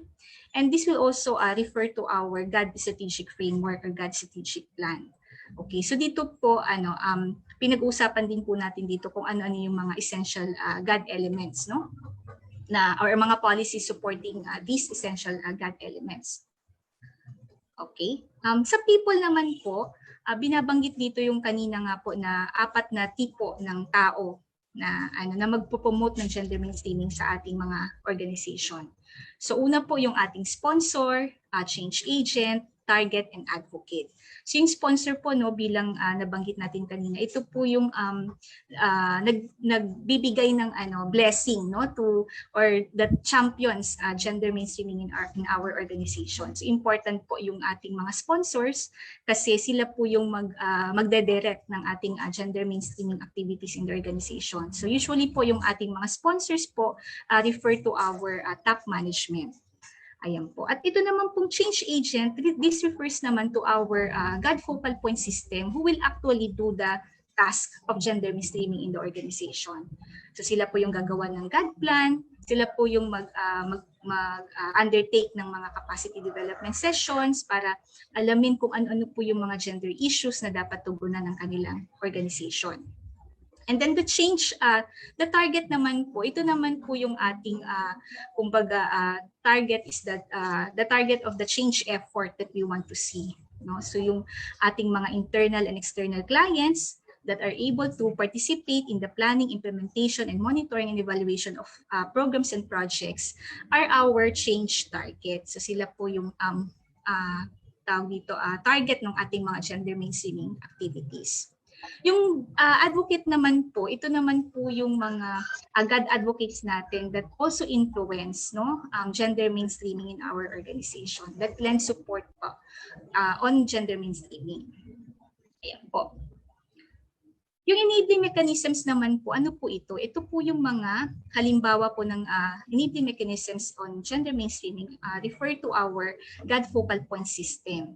So kanina po sa people, kumbaga tinitingnan natin yung mga tao, no, in the organization that drives gender mainstreaming. So we have the sponsor, the top management, the GAD focal point technical members, and the clients. So dito naman po sa enabling mechanism, when we talk of the GAD focal point system, we see it as a system or a group of people. So yung functionality po ng ating GAD focal point system to do the task of mainstreaming or steering gender mainstreaming in the agency, yan po yung focus ng enabling mechanism. Kung gaano po ba ka-functional yung ating GAD focal point system to influence the processes in our organization in order to be more gender responsive. Ayan po. So it also, the enabling mechanisms also refer to the database with sexist aggregated data and gender statistics, yung ating GAD monitoring and evaluation, yung ating knowledge management system on GAD, our GAD plan and budget, ayan po, so yung ating 5% na allocation for our GAD plan and budget, our networking efforts like our partnerships with other organizations on gender mainstreaming, and other GAD mechanisms po. So apart from the GAD focal point system, what are other mechanisms of gender mainstreaming? So we have the CODI, the VOW desk, ayan, the VOW referral system. Yan po yung mga tinitingnan dito sa enabling mechanisms. Naman po sa programs, projects, and activities sa PAPS, tinitingnan naman po dito yung mismong activity na. No? So in relation to the other entry points also, like review of and issuance of revised policies so that those policies will move towards gender mainstreaming. Ayan po. So yung activity itself of reviewing, the conduct of the review and issuance of enhanced policies. No, so that they will be more supportive of gender mainstreaming.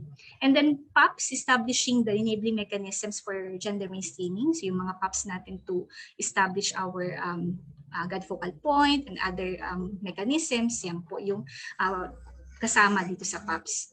And then application of gender analysis tools, yung ating mga information, education, and communication campaigns or IEC campaigns, even na yung ating creation and regular updating of GAD Corner. No? So we have GAD Corners in our agencies and we have GAD web pages in our website. Kasama po yan sa PAPS.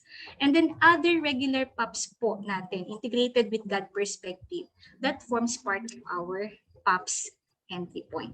Okay, so those are the 4 entry points of gender mainstreaming na pwede pong pagsimulan ng ating gender mainstreaming efforts.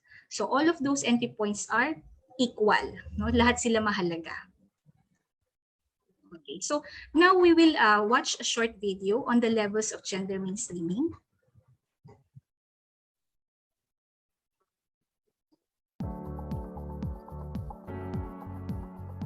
The Gender Mainstreaming Evaluation Framework. Chapter 3, Levels of Gender Mainstreaming.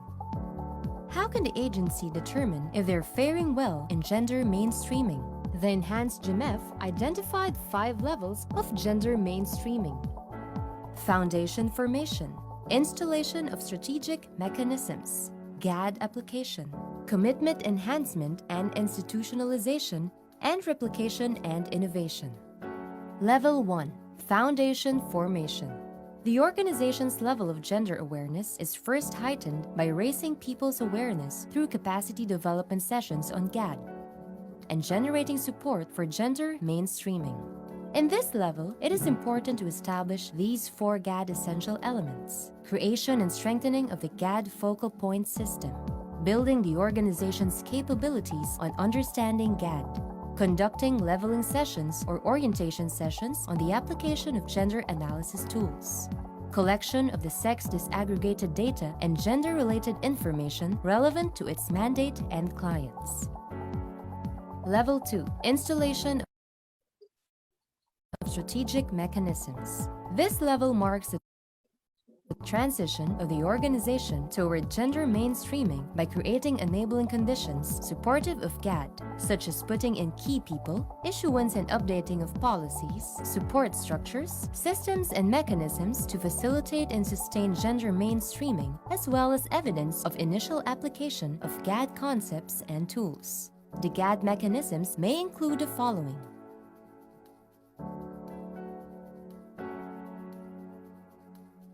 Level 3. GAD application.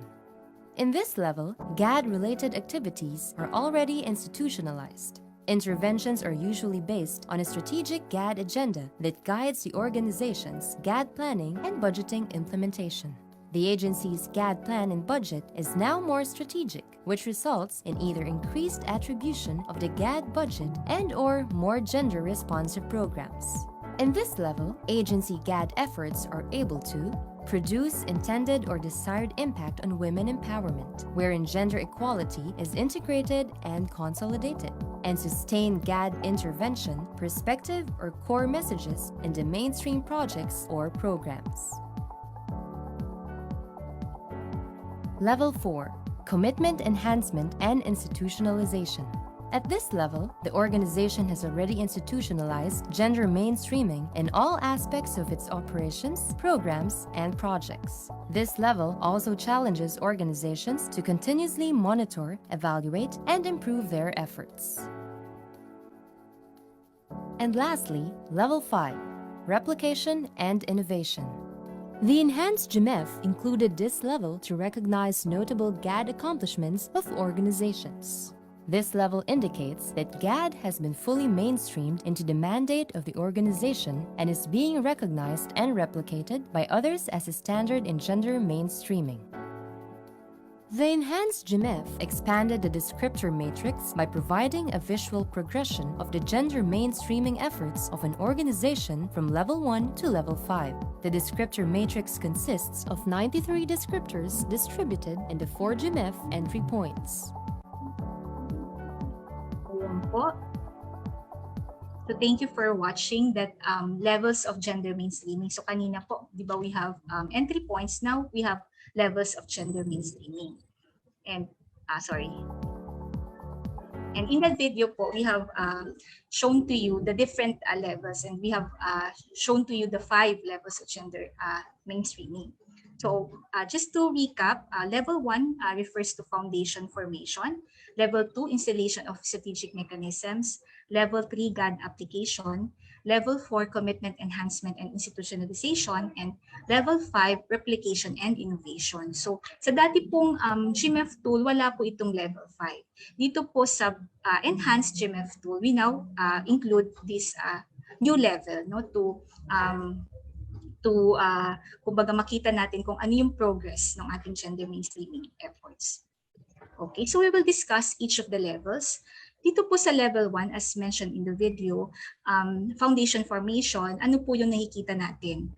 Una, the agency is generating support for gender mainstreaming within the organization. And at this level, it is focused on raising people's awareness on gender in development. So yung kanina pong nabanggit na GAD elements, okay, essential GAD elements na creation of GAD focal point, collecting sexist aggregated data, capacity building on gender and development, yan po yung tinutuunan ng pansin o binibigyan ng pansin sa level 1. Okay. Sa level 2 naman po, the agency is beginning to put in place key people, necessary policies, support structures, systems and mechanisms to facilitate and sustain gender mainstreaming. At meron na rin pong application of GAD concepts and tools, although irregular pa or sporadic pa. Okay? So putting in place necessary structures and mechanisms, yung ating pag-set up ng GAD focal point, kasama po dito sa level 2 or installation of strategic mechanisms. Sa level 3 naman po, GAD application, ano po yung nakikita natin? So sa level 3 po, nakikita natin yung the agency is integrating and consolidating gender efforts to produce intended or desired impacts on women and men.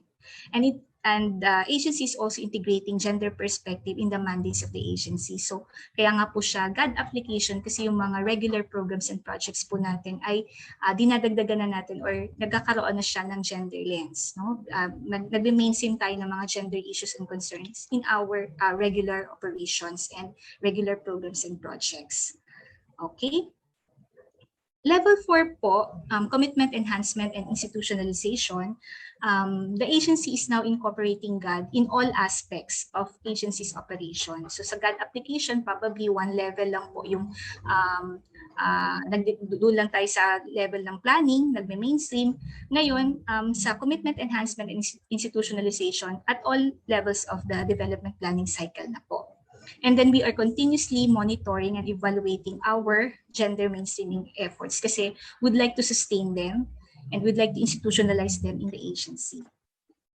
Okay, so sustainability po ang tinitingnan dito sa level 4. Pagdating naman po dito sa level 5, replication and innovation, the flagship programs now are GAD sensitive or GAD responsive and serve as models for other organizations. So ginagamit na po tayo bilang mga models or benchmarks ng ating ibang organizations. Yun po, nagiging model tayo sa kanila. Our efforts are served as standards, no? And then also our efforts on gender mainstreaming are regularly enhanced based on the results of GAD monitoring and evaluation. Ayan. So nare-recognize na po tayo sa level 5. Okay? So those are the levels of gender mainstreaming. So dito sa gender mainstreaming evaluation framework or GMEF, makikita natin at what level na po ba tayo. Ano na po ba yung progress natin on gender mainstreaming? Is it level 1, level 2, or tayo ba ay nasa level 3 or level 4 na tayo? Okay, so at this point, I would like to invite the webinar participants to watch another video naman on GMEF as a tool, yung ano yung components or mga questionnaires that form part of the tool. Okay.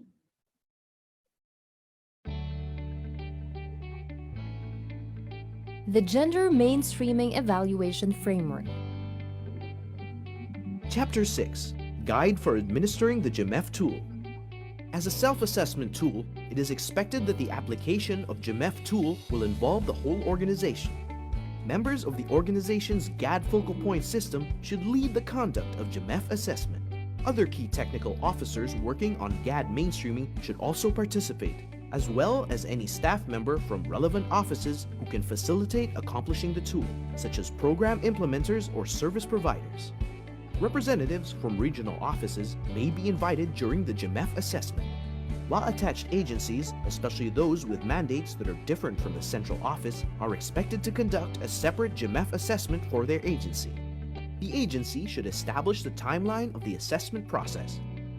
The GMEF tool should be disseminated to the administering team.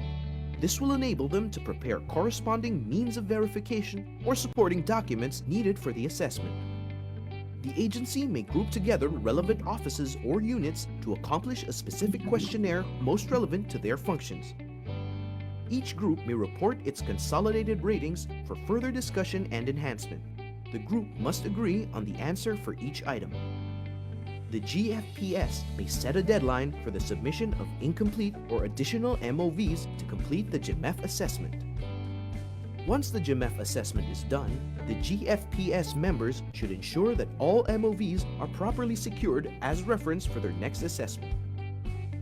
Let's now proceed on how to accomplish the individual assessment questionnaires. There are 4 sets of GMEF organizational questionnaires representing each entry point. Each has a maximum score of 25 points, divided by the number of questions per sublevel. The 4 organizational assessment questionnaires will yield a maximum score of 100 points. The questionnaire contains the following columns. Descriptor refers to the series of questions to assess whether an organization has complied with a gender mainstreaming element in the GMEF tool. Questions in the organizational assessment questionnaires vary in number per entry point. Score. This column shows all possible scoring options for the descriptors, as no, partly yes, and yes. It also includes criteria for the proper assessment or rating for each question. Score per item. the organization should write the score or rating per question in this column. At the end of every sublevel, a subtotal GMEF score should be indicated. Means of verification or remarks. The last column identifies the required MOVs to validate the score or rating for each question. It also contains additional questions to substantiate or justify the score or rating received. Let's try answering the first indicator for policy entry point. If the agency has issued policies articulating support to all 4 essential elements of GAD planning and budgeting, then it gets a yes and should indicate 1.67 in the score per item column. Note that each descriptor has different rating scales with total maximum score of 25 points. Let's also try answering one of the indicators for people entry point. If only selected members of the top management attended, the organization gets partly yes, and 0.41 should be indicated in their score per item column. As a means of verification, the organization needs to list down top management officials who attended. Here's a sample descriptor for the Enabling Mechanism Entry Point Questionnaire. If the organization utilized 5% or less of total budget to implement GAD PAPs, then it gets a score of partly yes, and 0.5 should be indicated in the score per item column. The organization should then attach the GPB and GAD AR of the same fiscal year. Lastly, Programs, Activities, Projects Entry Point Questionnaire. If the impact assessment of GAD PAPs is still ongoing, the organization gets a partly yes, and 0.5 should be indicated in the score per item column. The organization should attach a copy of the Gender Impact Assessment Report of the organization's GAD PAPs. If there are indicators that are not applicable to the agency, indicate not applicable in the score per item column. This will not be considered in the total GMEF score. However, don't forget to specify in the remarks column why the indicator is not applicable. Some documents may be used as MOV for more than one item. All scores for each level should be added at the subtotal GMEF score rows. To get the total GMEF score per entry point, add all the scores in the subtotal GMEF score rows.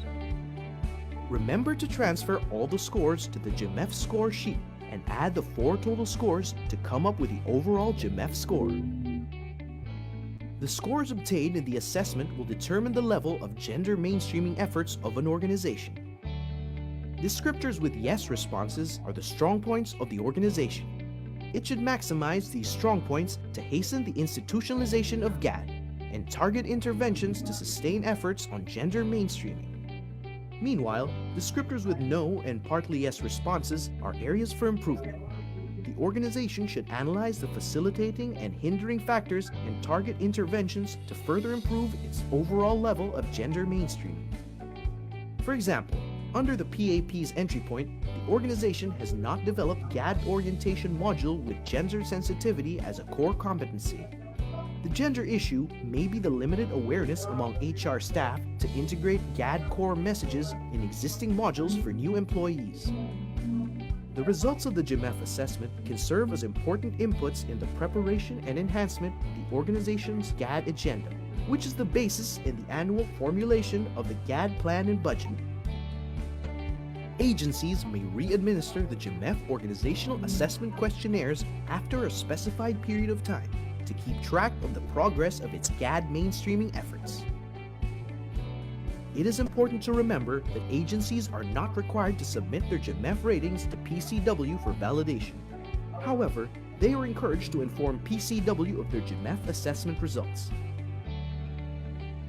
PCW hopes that government agencies shall use the GMEF to know the status of their gender mainstreaming efforts and further guide them to advance gender and development in their respective organizations. Let's continue to champion women's empowerment and gender equality. For more information, visit www.pcw.gov.ph. Okay, so that's our how to administer the gender mainstreaming evaluation framework. No? So na-discuss na po sa video kung paano po yung mga strategies that we can adapt in our agency. But we will, some of the contents po of the video, we will discuss pa po in succeeding slides. Okay, so nabanggit po no sa video po na may mga descriptors na ginagamit yung ating GMEF tool. So in this slide po, I will show you the different descriptor matrices that form part of our GMEF tool.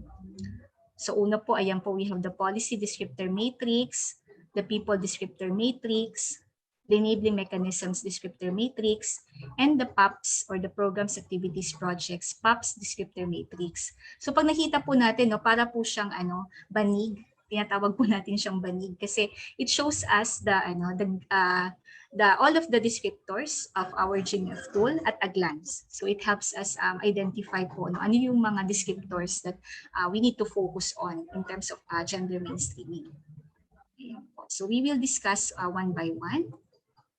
Ayan. So dito rin po pala pinapakita din yung sa GMEF tool descriptor matrix, pinapakita niya yung visual progression of organizations' gender mainstreaming efforts from level 1 to level 5.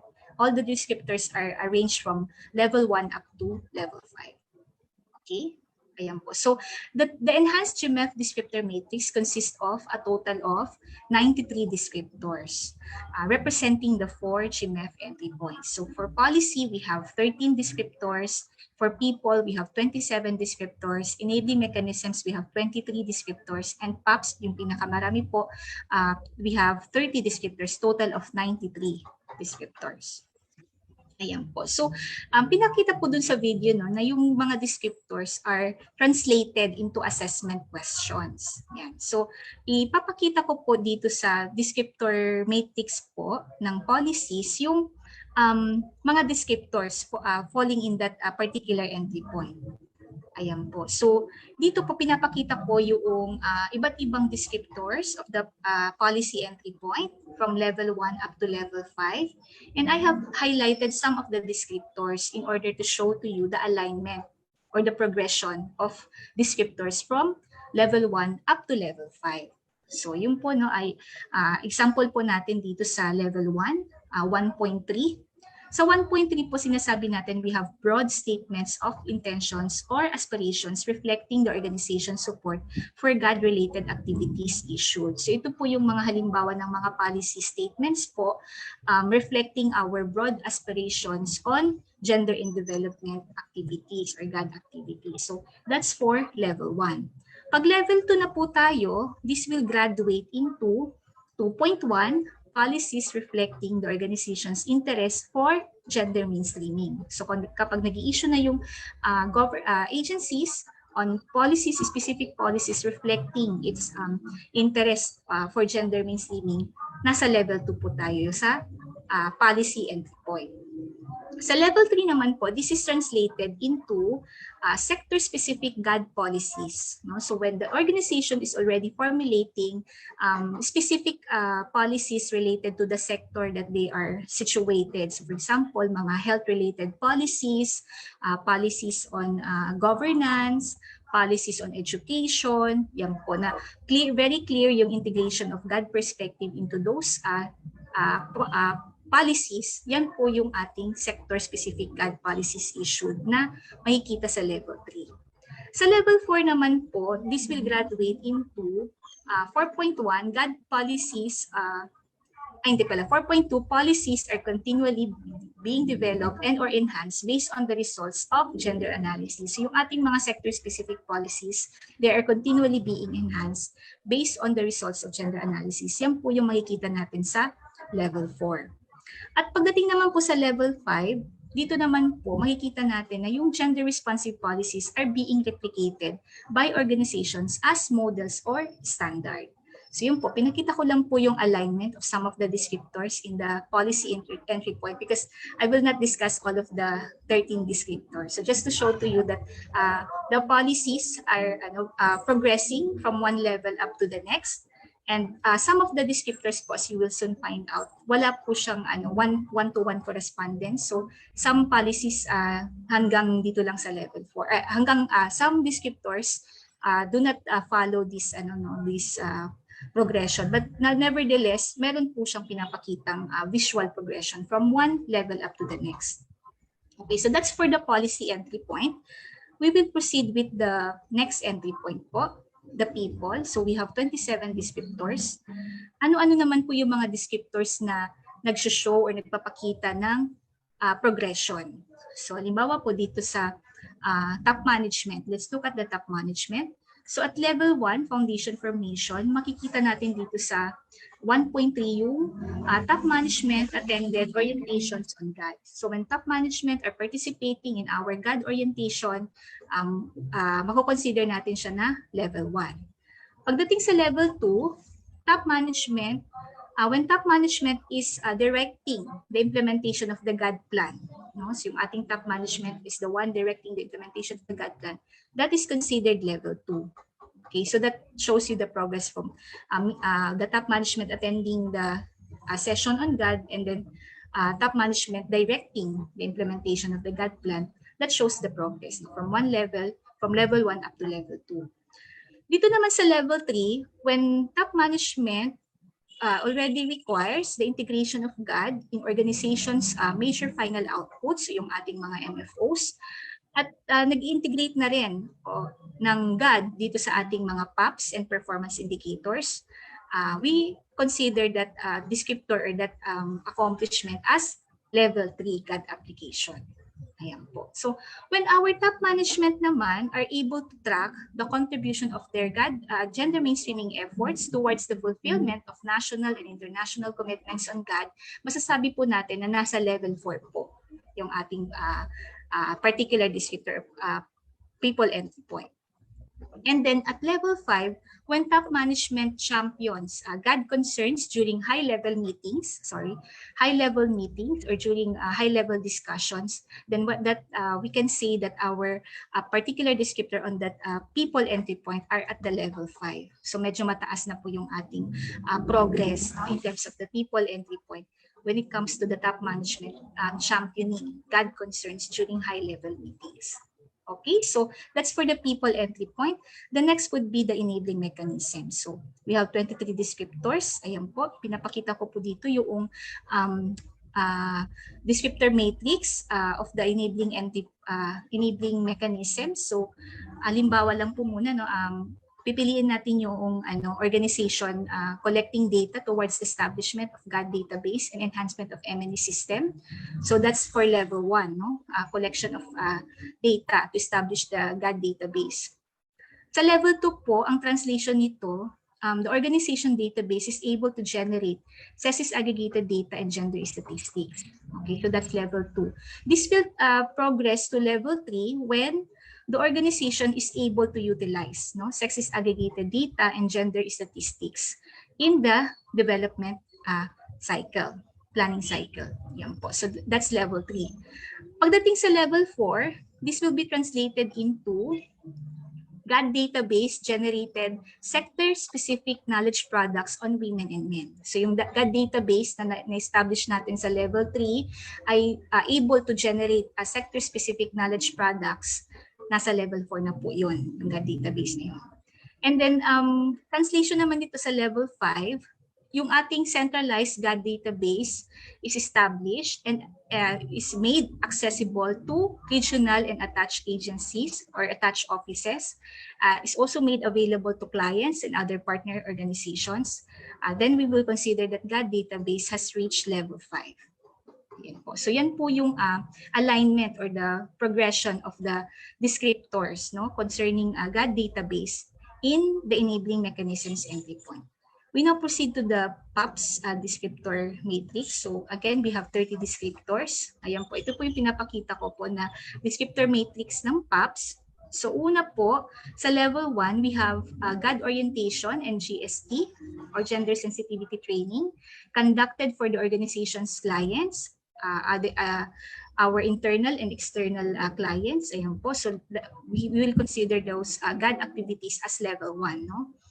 And then at level 2, this will progress into deepening sessions on GAD. So when we already have GAD deepening sessions based on the results of a TNA or training needs analysis or based on the updated GAD policies and tools, yan po, we will consider that activity as level 2. Sa level 3 naman po, when we have capacity development on GAD to develop internal GAD experts, when we already conduct mga GAD capacity development sessions specifically to develop internal experts. Yan po, nasa level 3 na tayo on that particular descriptor.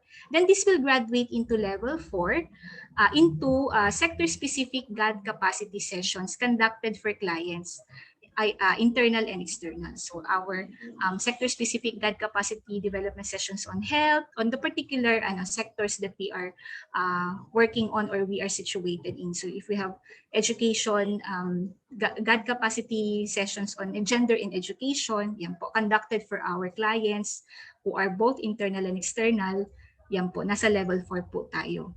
And then of course, dito sa level 5, replication and innovation, ano po yung mga tinitingnan dito? So ito na po yung mga confluence na po ito ng mga activities natin, ng mga results na rin po natin ng, sa previous levels po in the POPs entry points. So when the organization is recognized as a GAD learning hub for its notable gender mainstreaming efforts, yan pong indication na nasa level 5 po yung ating POPs entry point. And then if there are also convergence models resulting from partnerships and our GAD knowledge products are being used and adopted by other organizations, as well as yung ating existing awards and incentive system of the organization is integrated with the GAD perspective, these are indicators or descriptors of the level 5 in terms of the POPs entry point. Okay, so, yes, ma'am. you only have 12 minutes. Okay. I will speed up na po yung aking... Okay, may I just, Car, wait lang ha. Our dear participants, if it's okay with you, we would be extending siguro about 10 to 15 minutes. So please bear with us because we had a technical problem. So medyo mag-extend lang po tayo para matapos natin ng maayos yung ating session today. So I hope that's okay with you. But if you need to leave because you need to go to the service, okay lang po sa amin yun. But for those who can stay, please stay with us until about 5:15 this afternoon. Thank you po. Go ahead, Car. Okay, thank you so much, Ms. Nas. Again po, thank you for bearing with us, no? And thank you also for deciding to stay, no, to finish the session. Ayan po. So, moving forward, as I've said po, no, the descriptor matrices are translated into organizational assessment questionnaire. So we have yung descriptor matrix natin kanina on policy, these are translated into an assessment questionnaire. So we have policy questionnaire, we have people questionnaire, and enabling mechanisms questionnaire, as well as the POPs questionnaire. Okay?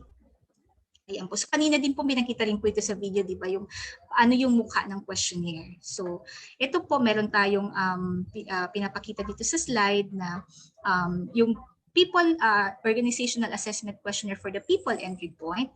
It's composed of the following elements. So on the left side, we have the descriptors. Ayan po. So the descriptors are translated into assessment questions. Ayan po. And on each level of gender mainstreaming, merong particular descriptor and particular assessment question. Yung descriptor translated into an assessment question at each level of the gender mainstreaming in the tool.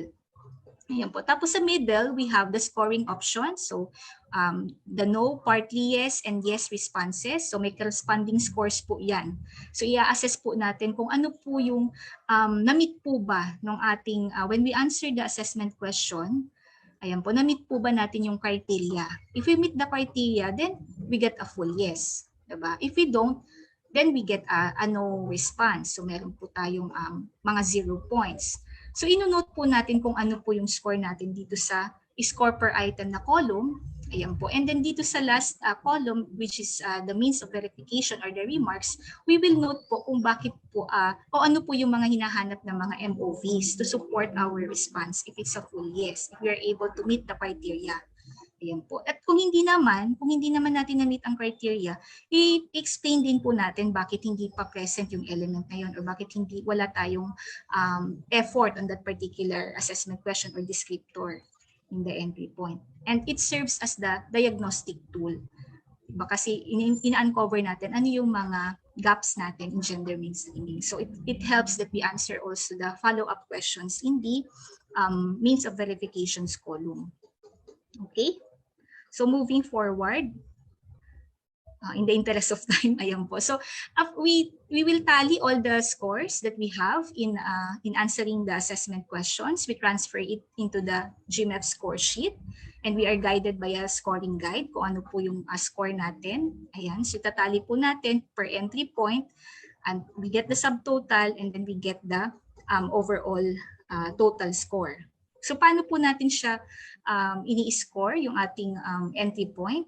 So at each entry point po, meron din siyang level. No? So if we get, for example, sa level ng policy and sa policy entry point, for example, if our score fall within the range of 1 to 7.99 points, nasa foundation formation pa lang po tayo. If we fall under, if our score, sub-score for that entry point fall under 8 to 14.99 points, we have level 2, installation of strategic mechanisms. Nasa GAD application po tayo if we are able to reach 15, at least 15 points, up to 19.99 points. Okay, and then commitment to enhancement and institutionalization, 20 to 23.99 points. We get the full 25 points, nasa level 5 po tayo, replication and innovation. So we tally all the scores of our entry points to get the overall score. So sa overall score, meron na namang levels. If our overall level is below 31, ayan, 0 to 30.99 points, nasa foundation formation tayo. Kapag 31 to 60.99 points, level 2 tayo. So level 3, we are considered level 3 when our score is 61 points up to 80.99 points. Level 4 naman po kapag 81 to 95.99 points. And then of course, this is the most desirable is when we reach 96 to 100 points, nasa level 5 po tayo ng gender mainstreaming. Kaya makikita po natin talaga when we apply the tool, ano na po yung ating progress on gender mainstreaming doon sa mga ginagawa nating mga activities. Ano po ba yung classification natin under these levels of gender mainstreaming. So of course, our advocacy sana yung ating mga entry points, if we want to assess them, at least makagarner tayo ng 15 points, no? GAD, para nasa GAD application tayo. And then also at the overall level, nasa GAD application din sana tayo, and more people are, more agencies are at the GAD application level. Ayan po. Okay? Ayan. So as discussed in the video, the high scores represent our strong points or our strengths. So if we are strong in terms of policies, in terms of capacity building, how do we maximize these, no, to institutionalize GAD in our agency? No? And then what are the target interventions to sustain the efforts on gender mainstreaming? Kasi sometimes when hindi natin tinutuloy yung ating mga activities on GAD, minsan nagfo-fall back tayo sa ating, naglalag tayo in terms of our progress in gender mainstreaming. So yung mga strong points natin, ma-maximize po natin when to institutionalize GAD in our agency.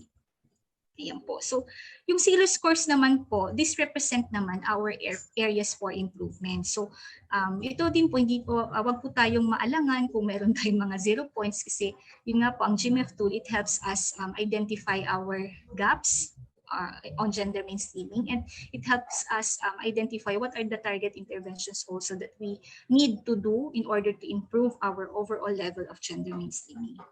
Okay? Ayan po. So another poll question po, just to ask the remaining webinar participants here, has your agency utilized the GMEF assessment results to identify gender issues? Okay, Or so maybe can we ask launch that. the poll? Ayun na pala. Car. Opo, Ayan na yeah. siya. So, okay, can we answer? How many of us have already utilized the GMEF assessment results?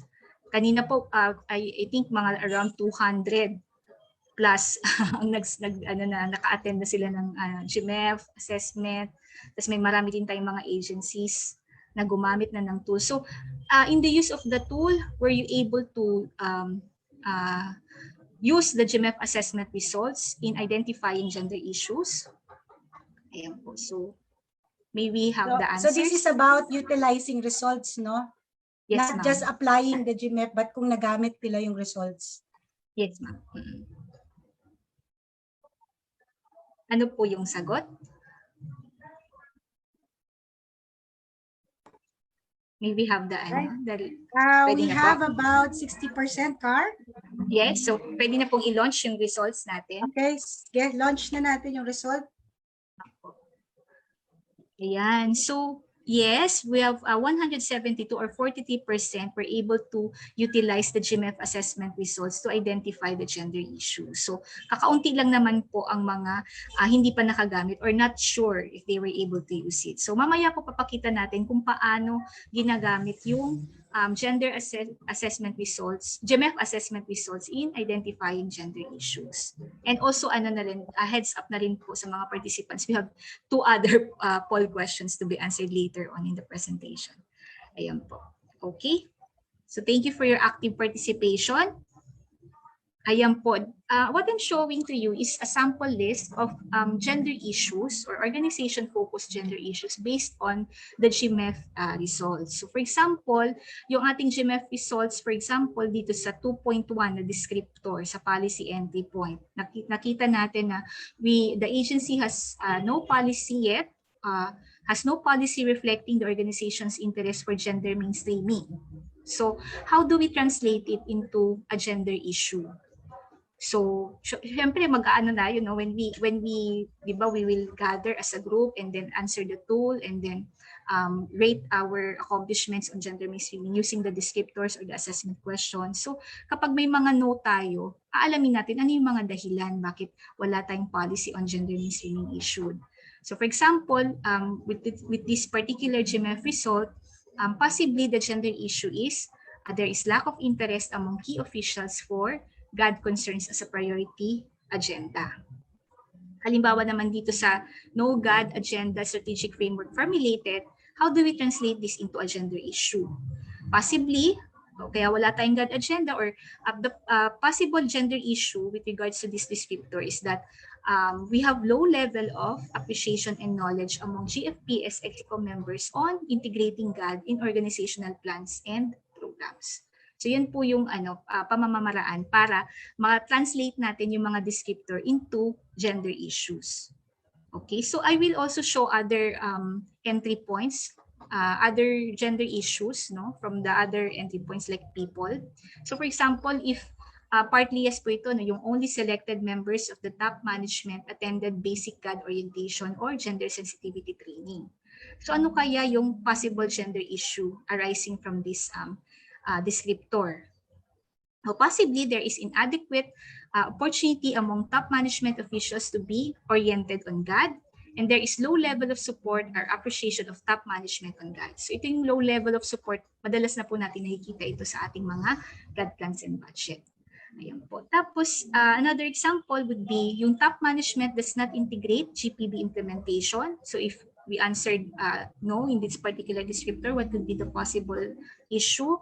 So possibly the issue could be some top-level officials are not aware on policy imperatives on GAD planning and budgeting and its implication if not implemented. So moving forward na po, because I have a very limited time already. For this particular descriptor on male employees do not participate in the organization's GAD PAPs, possible gender issues could be lack of opportunities for male employees to participate in the GAD PAPs of the organization. There is possibly low level of appreciation among male employees on GAD-related issues and concerns, or male employee staff members consider or thought that GAD refers only to the concerns and issues of women. Yan po. Moving forward, dito naman sa ating enabling mechanisms entry point, halimbawa po, ang ating result ay sa with regards to the 5%, yung organization utilize 5% or less of its total budget to implement its GAD plan. What are the possible gender issues from this descriptor? Possibly ito po yung mga issues.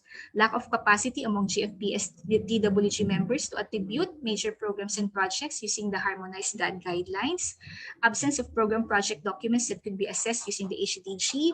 HDG GAD elements are not considered in the development and drafting of project, program documents, or proposals. So malimit po natin nakikita to, yung hindi naman integrated yung GAD elements ng HDG. Yes, ma'am. Karen, kulang na talaga. Wala nang oras. Wala na talaga. Okay, moving forward.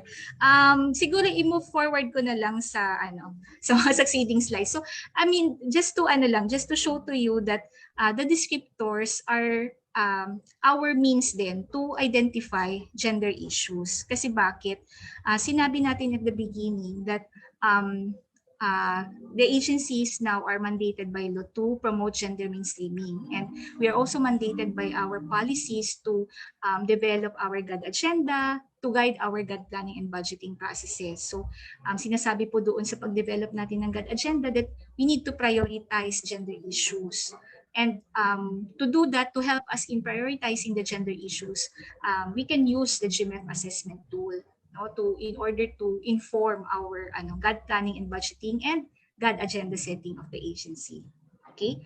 So, ilalodge ko pa po ba itong poll na has your agency utilized the GMEF assessment results in preparing your mag-proceed ka GAD na budget? sa last few slides mo, Car. We can sige. skip this. Okay, we can skip this. Okay, so kanina po pinakita ko yung iba't ibang gender issues from the different entry points. Ayan po. And I would like, please bear with me lang po. Gusto ko lang po ipakita kung paano po i-reflect yung results ng GMEF in the GAD plan and budget.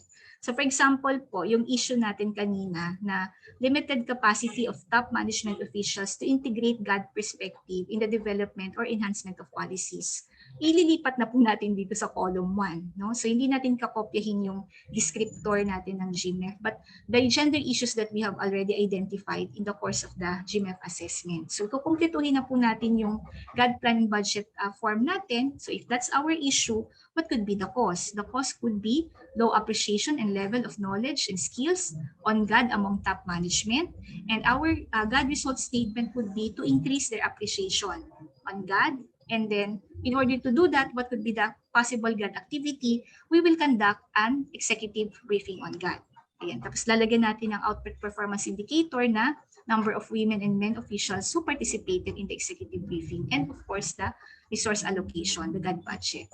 That's for the policy entry point. For the people entry point, yung gender issue natin on misconception, no, among male employees and male staff members that GAD refers only to the concerns of issues of women, ano po yung mga causes nito? Possibly, there is limited understanding and appreciation of the implications of GAD on men, and possibly there's low buy-in of GAD among the men in the agency. So ano po yung GAD result statement natin? We can target the enhanced appreciation and knowledge of male employees on GAD as an objective or as a result statement addressing those gender issues. And to do that, what could be the possible GAD activity? We can conduct a gender sensitivity training. And then, bilangin po natin kung ilan po yung mga male employees that participated in the GST. That could be our performance indicator. And of course, our GAD budget to support the activity. That's for people. Sa enabling mechanisms po, let's look at the functionality of the GFPS. Okay, so that's one of the descriptors also in the GMEF tool. So the possible gender issue related to that could be the limited functionality of the GFPS. And what could be the cause? It's possibly there is an absence of clear organizational policy on the roles and functions of the GFPS members, and so we would like to have this GAD objective of enhancing the functionality of the GFPS as a mechanism for gender mainstreaming in the agency. So what could be the possible activities? We can issue the policy providing for the reconstitution of the GFPS according to the MCW and the PCW MC 2011-1, and also the provision of the requisite training on GAD for its members. So that would be the interventions to address the limited functionality of the GFPS. Also, finally, dito naman sa PAPS, yung inadequate knowledge and awareness on the use of non-sexist language or gender-fair language in the official documents, communications, and issuances among GFPS members. Yan, that's also a descriptor in the GMEF entry point. Ayan po, ano po yung cause ng gender issue na yun? Possibly there is lack of opportunity among GFPS members to be capacitated on the use of gender-fair language.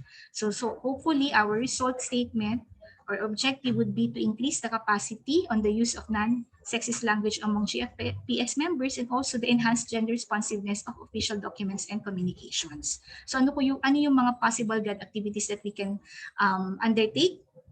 We can conduct an orientation on the use of gender-fair language among GFPS members. I think in our webinar sessions also, many have expressed interest on the training on gender-fair language. And then conduct workshops to review existing documents, communications to reflect gender-fair language. Tapos, of course, we will provide the performance indicators and then the budget. Yan po. So that's how you apply the gender issues from the GMEF assessment tool into the GAD planning and budgeting exercise of our agency. Okay? So yan. So, isa pa po sa Karen, natin. Car, I Yes, would have ma'am. to stop you. Okay. We're gonna go over time. Siguro, can you finish na lang?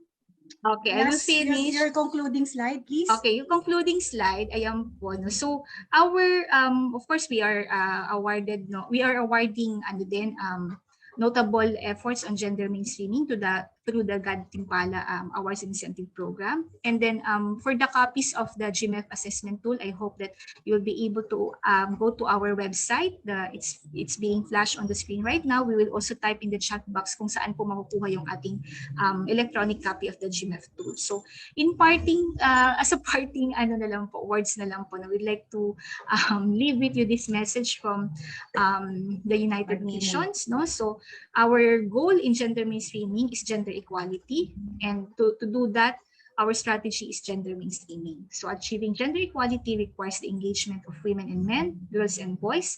It is everyone's responsibility. Yan po sabi ni Secretary General Ban Ki-moon. Ayan po. And then the line of sight po, gender mainstreaming supports gender responsive governance and also women's empowerment, leading to gender equality. So gender analysis is a component of gender mainstreaming.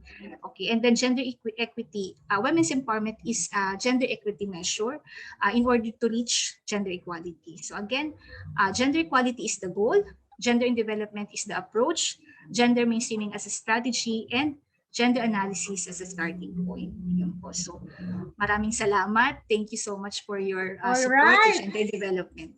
Thanks. Over to you, ma'am.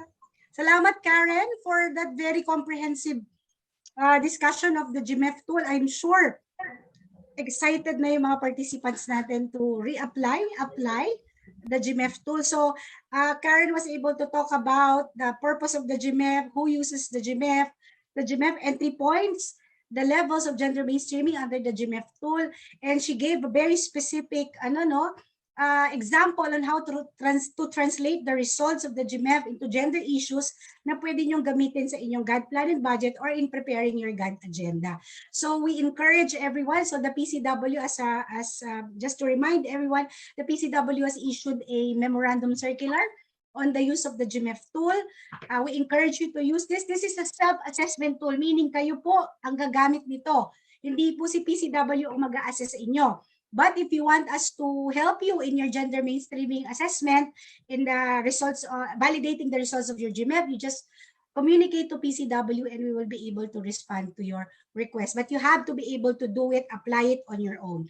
But if you need capacity development on this, again, you can write to PCW for your request. Karen, just one question, that I would like to ask you.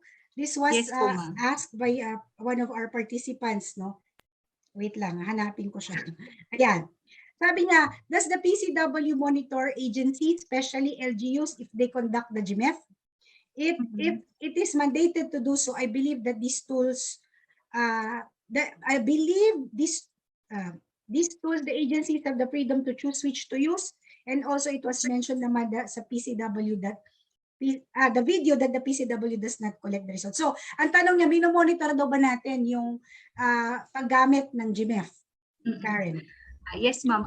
Yung tama po yung observation ni sir na yun nga po nasa video naman na hindi naman mandatory yung pag-submit natin ng GMEF assessment results sa PCW. But earlier on, I presented to you some of the agencies that submitted their results, no? Kasi po meron po tayong sectoral coordination division po that po also assist specific agencies because they have critical roles in the implementation of the Magna Carta of Women, and they are we want to ensure that the gender mainstreaming results are reaped from their efforts. Kaya po, nag-submit po sila sa amin ng kanilang GMEF assessment results. But tama po na hindi naman po mandatory. But of course, we said that in our GAD planning and budgeting exercises, sa paggawa po natin ng ating GAD agenda, mahalaga na gumamit tayo ng ating mga gender analysis tools, and one of which is the GMEF. Kasi po matutulungan tayo sa pag-prioritize ng gender issues that we want to address. So again po, yung ating mga advocacies on GAD, hindi po siya yung prescriptive, no? But we have to do that because we are trying to be responsive to our role as duty bearers in the implementation of the Magna Carta of Women. So maganda po na gagawin natin siya because of that perspective that we are trying to promote gender equality and empower women through our programs and projects. Kaya po gagawin natin itong GMEF assessment. Okay. I hope I was able to answer that, ma'am. Yes, Karen, thank you very much. Some of the questions po that you raised were already answered by our officers in PCW and also by our resource person, Ma'am Rose and Karen. No? So with that po, let's give Karen a big virtual clap for her very comprehensive discussion on the GMEF tool. We hope that you learned a lot from this, and if you want to review, you can download the GMEF video. It's available po sa YouTube ng PCW, and of course, download a copy of the GMEF tool sa PCW website. Para po malaman nyo kung madali siyang gamitin, kailangan nyo po siyang gamitin. Diba? So lahat po ng participants natin, we encourage you to please administer the post-test and the evaluation forms for this activity. Remember po, we will provide the certificate more or less 2 weeks after this webinar, no? Kasi we need time to process it. Hindi po namin ito mamamadali. So if you really need a certificate agad-agad, we would like to apologize that we cannot provide that immediately. All right, so to give the closing message, meron pa po tayong about 500 plus participants in our webinar. Thank you for staying with us. Salamat po sa naghintay at nagstay. Maganda talaga may nagsistay, di ba? Para po bigyan tayo ng closing message para sa hapon na ito, I would like to welcome the Deputy Executive Director for Operations of the PCW, Deputy Director Maria Cristina Cipina G. Balmes. DDK, over to you. Hi, thank you, Narlene. Good afternoon.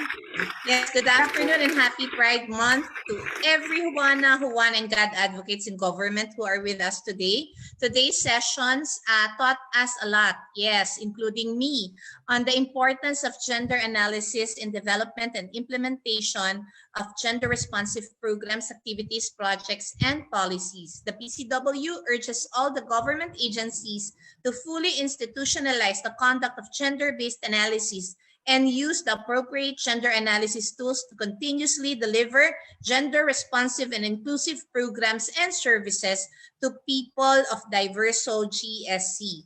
We wish that you can initiate rollout sessions on gender analysis and gender analysis tools in your respective agencies.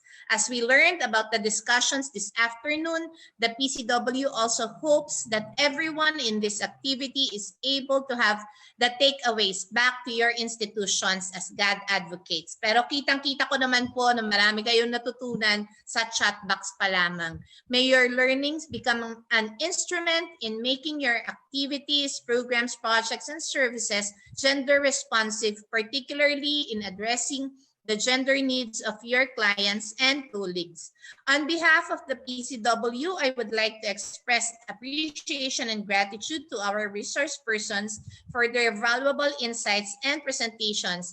To Ms. Rosna Sanchez for discussing gender analysis as a practical process in asking key questions and understanding the differences of men and women in terms of needs and capabilities, roles and responsibilities, and access and control to resources.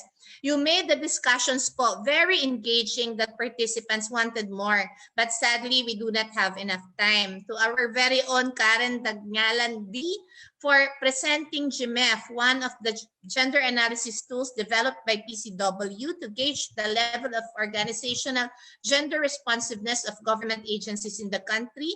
In her session, Karen stressed the significance of GMEF administration to improve GAD mainstreaming in government agencies. Sayang lang at kulang na po yung oras natin. I sincerely thank the PCW Technical Services and Regional Coordination Division, headed by their very innovative Division Chief Narlene Santos Millar, for continuing to reach out to more government agencies, instrumentalities, and duty bearers in order to equip them with the GAD-related knowledge and skills through PCW webinar series. Most importantly po, I would like to thank all of you for taking time in participating to this webinar kahit overtime tayo despite your busy schedules. The PCW sees this as your effort to remain committed to contribute in the achievement of gender equality and women's empowerment. We are excited to share with you 3 more upcoming PCW GAD webinars for you to join. These are the use of the HGDG or Hagadaga to mainstream GAD elements in the project development cycle. This is on September 2, 1 to 5 p.m. din po. The opening of registration is on August 24 at 2 p.m. And then the GAD planning and budgeting from preparation to GAD funds audit on August 7, 1 to 5 p.m. Opening of the registration is on September 28 at 2 p.m.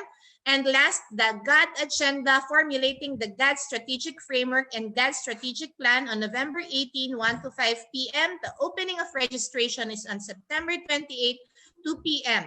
Remember, these are all free webinars for all the government instrumentalities. Please feel free to check the PCW website at pcw.gov.ph/GAD